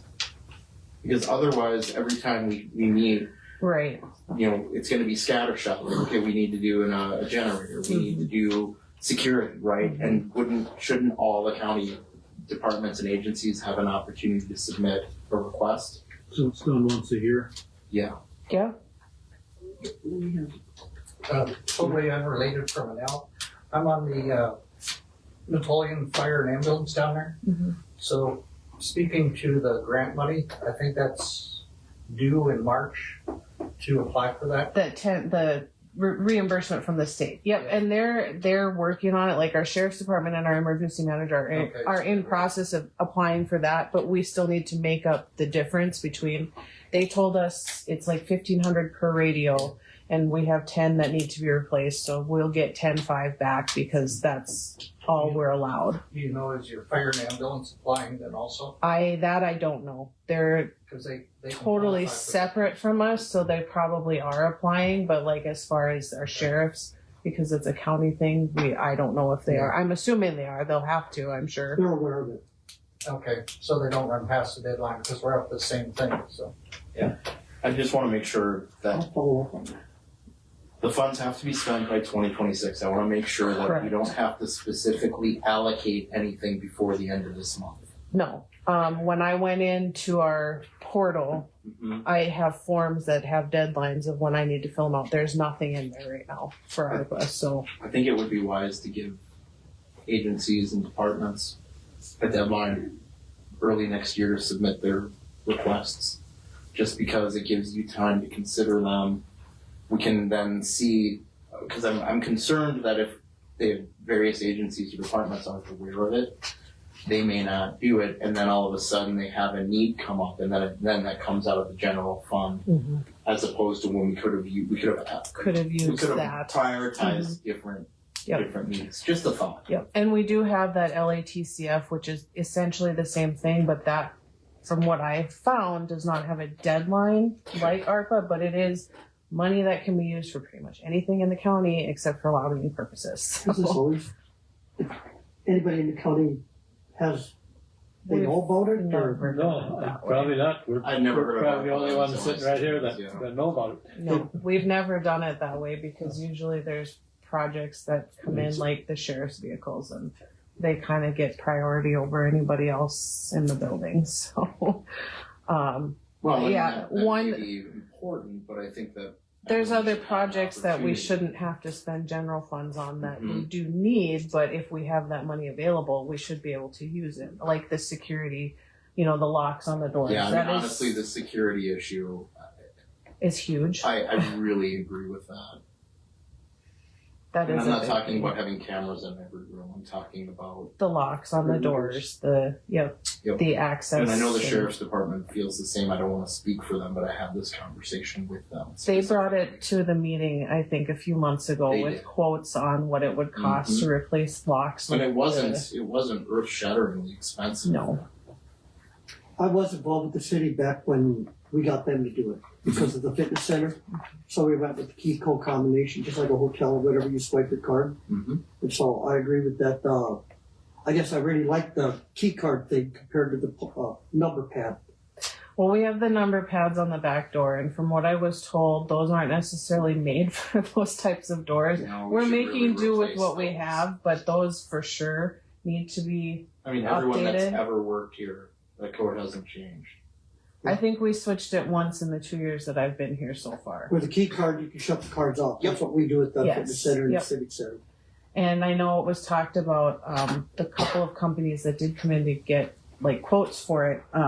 The front doors right now at 4:00, somebody goes out and manually locks them. If we would go that route, they actually have a timer where the doors are open at 8 and they automatically lock at 4, and they're locked all in between those. Unless you would go into the system and set like, oh, there's a meeting at 7, we'll unlock the doors from 7 to 8 or whatever. What we did at the civic center is there's a switch right by the door. Mm-hmm. And in the morning when she comes in, she hits that switch and it unlocks those entry doors to the civic center. Yeah, definitely something to think about. Because you're going to the fitness center at night, then you swipe your card and then you have that reading for 30 days of who all entered the building. Yep. And the that's times that's very valuable. Yeah. So, but back to the siren radios. I basically just need you guys to approve the purchase of those, so that way the sheriff's department can get that rolling, so we can get the grant application submitted, get the money back to us, and stating whether we use ARPA or sheriff's funds to pay for that. And I think ARPA would be a good use of that. We have like 200 and... So I need a motion to that effect. So moved. Motion by Dave. Second. This is out of the ARPA funds, right? Yeah. Yep. Roll call. You made the motion, Dave? No, Rob made the motion. I second. Okay. Roll call vote. Aye. Aye. Approved. Okay. I will let them know that they can start that process and get it taken care of. Okay, we're back to the table in the auditor's office. We have an extra table. It's hanging out in my office and I don't need it in there. We had those extra tables in here that we sold. Brittany Price said she's interested in that one. She paid $50 for the smaller one that was in here. She said she would pay that or whatever dollar amount you guys want to set on that. It's about the same size as what we So had in personally, She said personally, her and Brennan would buy that from the county if you guys would make a motion to approve the sale of that. Otherwise, it hangs out in my office and I really don't want it in there anymore. Doesn't that need to be I don't basically know. bid? Legalities on this one. How did we do it the last time? I mean, we came in there and I think they we were put it, advertised it, basically. So if I advertise it and she comes in with the first request to buy it, is that, I mean, I think that's how we did the last tables. We advertised them. The small one was 50. The old meeting room table was 100. That's still in Mickey's vault, taken apart, not sold. If we do that with the same one, I can advertise it, and then whoever comes to it to ask for it first is who gets it. Do you want to set an amount? 50, 25? You said 50 was it? Well, that's going what we rate? sold the Okay. last Okay, one for. $50. So. And at this point, I think everybody has enough stuff in their offices that we don't need to shuffle a table from here to there. That was kind of the purpose of getting rid of a bunch of those things to begin with, because we have accumulated a lot of things that take up space.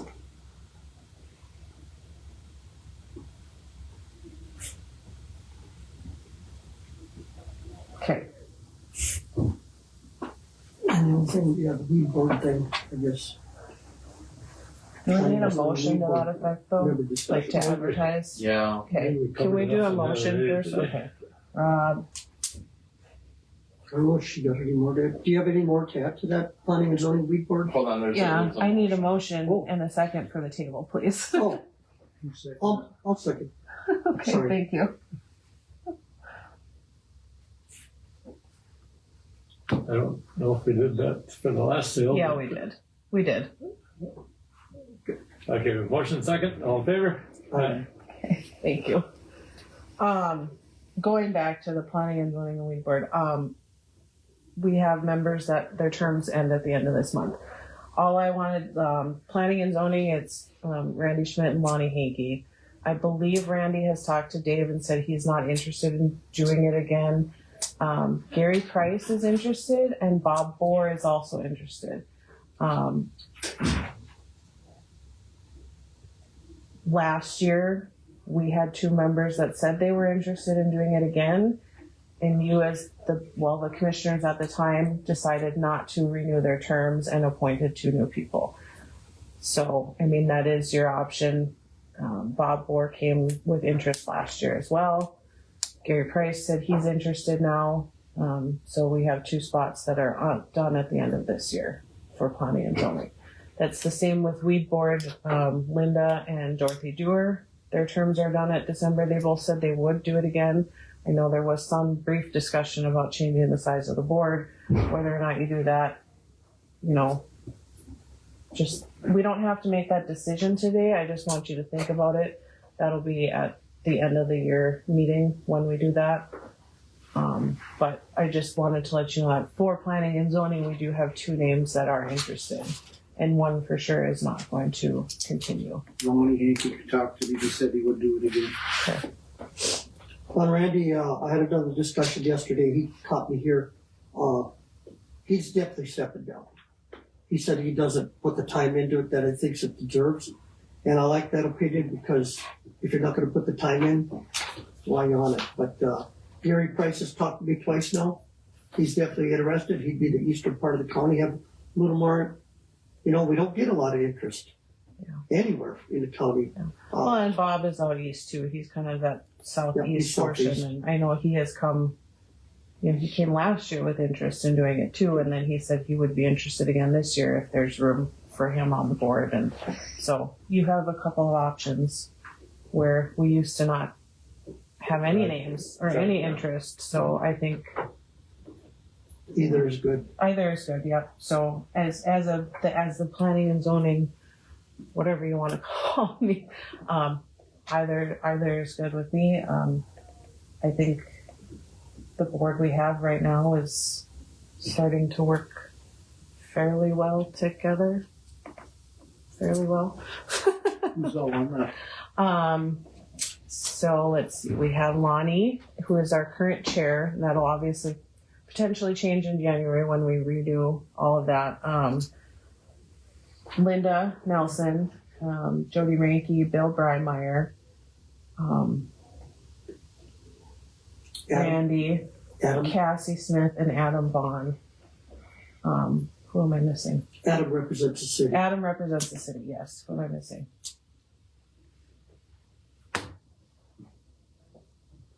So we'll make those assignments at the January meeting. The year-end December meeting is when we'll do that. End of the month we do that? Yep, that is Okay. when we've always done it, is the end of the month, because their term would officially start then on January 1. We appointed the two in January because we weren't sure what we were doing with the board, I think at the end of last year, but yeah, that's kind of where we're at with that one. But typically we do it at that year-end meeting so they can start officially on January 1. So, and if there's a change, then, you know, my office is able to get their paperwork and stuff figured out.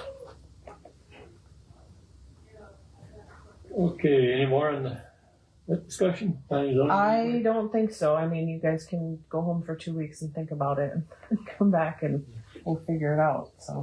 So being they had asked for a raise for meetings, is that something we could address next month too? Or We end of the can month? discuss it at the end of the month.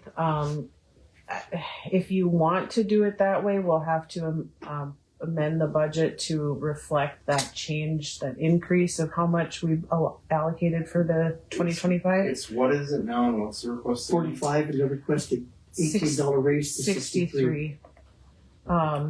Yeah, it hasn't been raised in a while. And I will say for planning and zoning especially, $45 plus their mileage sometimes doesn't seem like enough to compensate for the 3 time hour that they meetings. put in and the research that they do. 63 is probably okay. You know, it's obviously up to you guys what you want to do there. I can also get you what NDACO has for salary survey for board pay specifically. I'll send that to all three of you before the next meeting.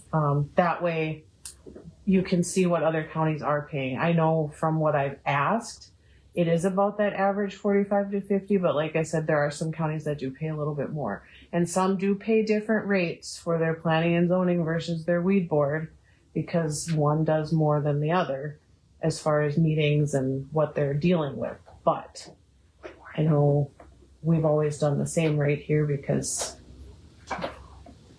that's just how we've done it, so. Okay. Good of the county, Dave. What do you have for that? Well, Monday, I set up a meeting with Erin Oban, which you're aware of. She was in charge of the USDA down in Bismarck. She works with the Denise out of Devil's Lake, but Erin is stepping down in January. But Lee and I were in a meeting a couple years ago up in Beulah, and Oliver County never qualified for any USDA funds. And at our meeting, and I should have looked up his name, I believe it was Mark or Marv, went and double checked, and Oliver County is now, what do you want to say? We're in the poverty side of the line. We're eligible, but We're eligible, so we're not up there with Williams, McKenzie, Burley, Cass County. So, yeah, it makes us look like we're broke, but we don't have all the funds coming in. So by qualifying for this, like I've been working on for 2 years, the building across the street, if we'd have had to tear that down with the asbestos removal, the project would have cost us over $100,000. Now the building has been purchased, but we have another building right beside the bank that I've been trying to work with the landowner. That would help. If we would put apartments on the top, we'd work with Brent Ekstrom, who has been here with the commission in the past. He would get involved with the Lewis and Clark, is it Community Foundation or whatever? Yeah, Lewis and Clark They would Regional put up the money, help put up some of the money for that. By getting qualified now to put up a building and say we put part of a rec center and part of a coffee shop that would be privately owned, we'd have money to apply. So that's the good of the county part. That there's more options now to get that money. Pardon me? I mean, There'd be a demand for a coffee shop. I think there would be. I'd love a coffee shop across the street. There's been talk, the restaurant, which closed, but is going to be opening up supposedly this month yet, had a coffee shop where they were doing it in the morning. They were making sack lunches for the construction workers. So I guess that'd be something where we'd want to definitely get them involved, because if they're going to stay open, we probably wouldn't want to have competition, but the options are there. I think it'd be kind of nice to have something instead of just the bar and the bank and then the Golden Age Club that's not open like all the time. It'd be really nice to have something Main Street. Lewis and Clark, they're always open for suggestions from counties. I think there's a citizen of the city that has wanted to open a coffee shop too. So I think there's options. But now that that money is available from USDA, we need to get on it because it's kind of a guaranteed thing for the next 2 to 3 years. And there are projects we definitely could qualify for.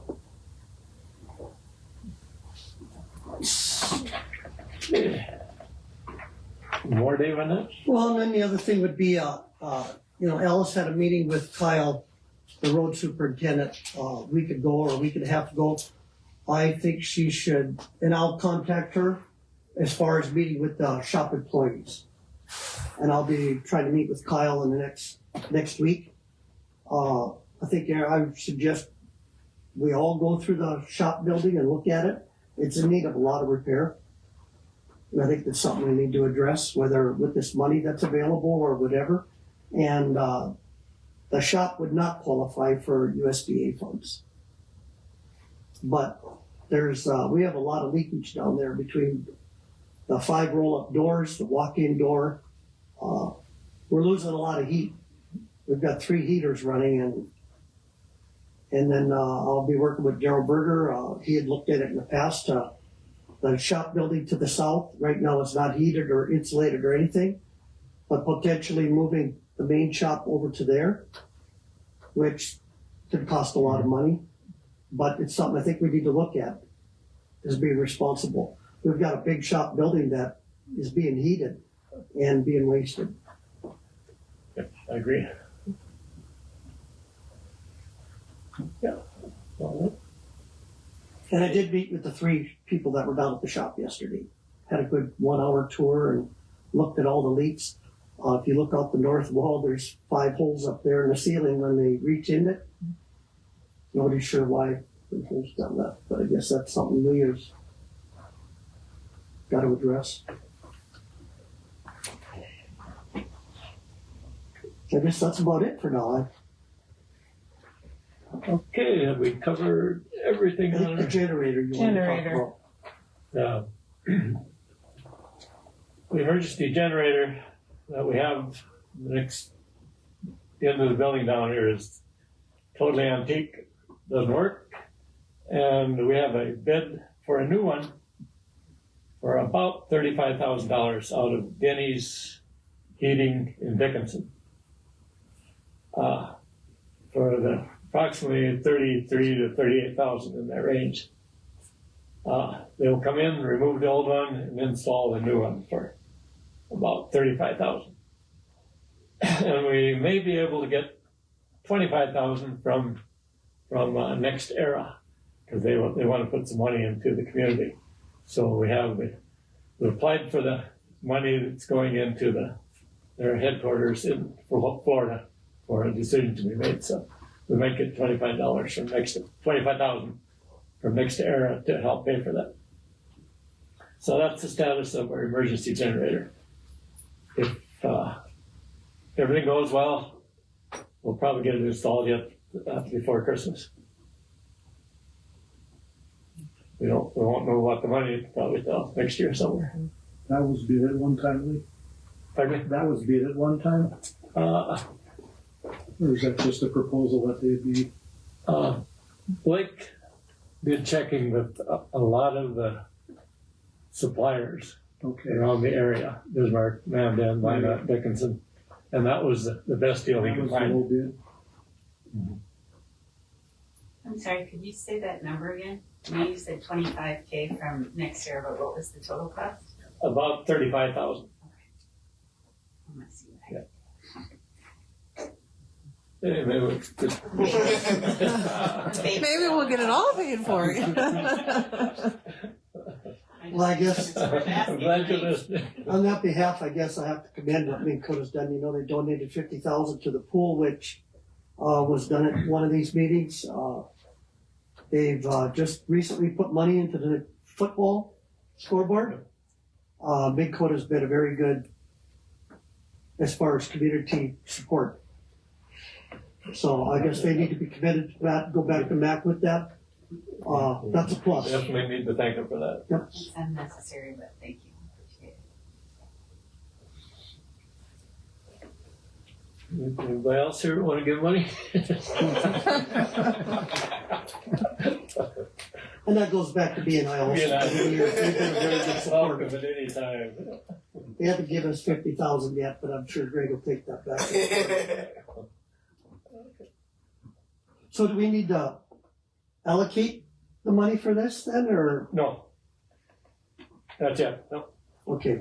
We, I think when we get the bill, Yes, then when you decide. get the bill, you can decide if we need to pull it from like our capital projects fund, which has a building line, or we could use ARPA money as well to pay the difference if we're getting the 25,000 from Nextera. If we don't, then we just use ARPA funds probably. Realistically, we could, but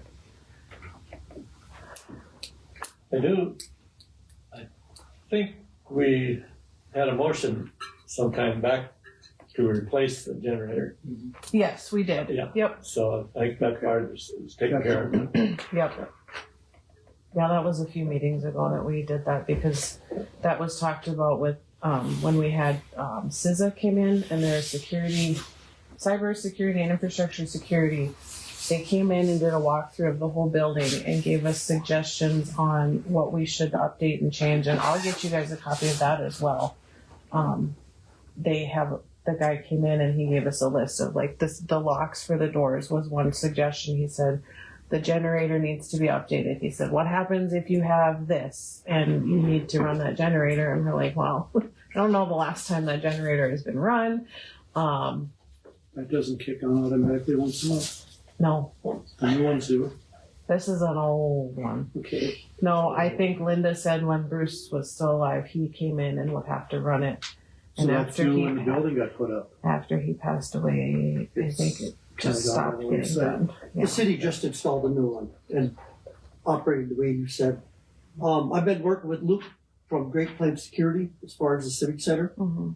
And they've been great working with. I think he's working with the school also because We, they've installed systems. We have Electra Watchman is who has our camera system in here, and they are one of those that gave us a quote for one of those security, the locks. Is it New Vision? Yeah, New Vision Security came in and gave us a quote. Not saying we can't get a quote from them too, see who's more comparable to get that. But because we do have Electra Watchman already in the building, And New Vision is local. Is that Greg? I'm not sure He's where he came from. What Don Gilbers is? He does some kind of security. Well, it's that New Vision is the one that's out of Bismarck. I think. Okay. But either way, we could start making lists even of different things in the building that should be updated or fixed or whatever. So, Greg, anything from B&I? No, nothing from us. I'll probably give a heads up. I'll see if I can pull it together maybe for the meeting on the 30th, because maybe it might be a little bit lighter agenda of just giving kind of a general update of what we got going on currently and kind of looking to the future. If I don't have it pulled together by the 30th, for sure I'll get on the agenda for January. Okay. That's all I have. just let me know. Yeah. Okay. Okay, anything else? Or have we covered everything? Nope. Did we- Meeting- Just one second. Oh. Did we officially talk about these county shop items up for bid? I think it was just mentioned. I asked Kyle about it. He said, no, we don't have to cover that. That's what he told me. Okay. Sounds good. Stuff they're not using anymore. Yeah, most of it is. Meeting adjourned. Thanks.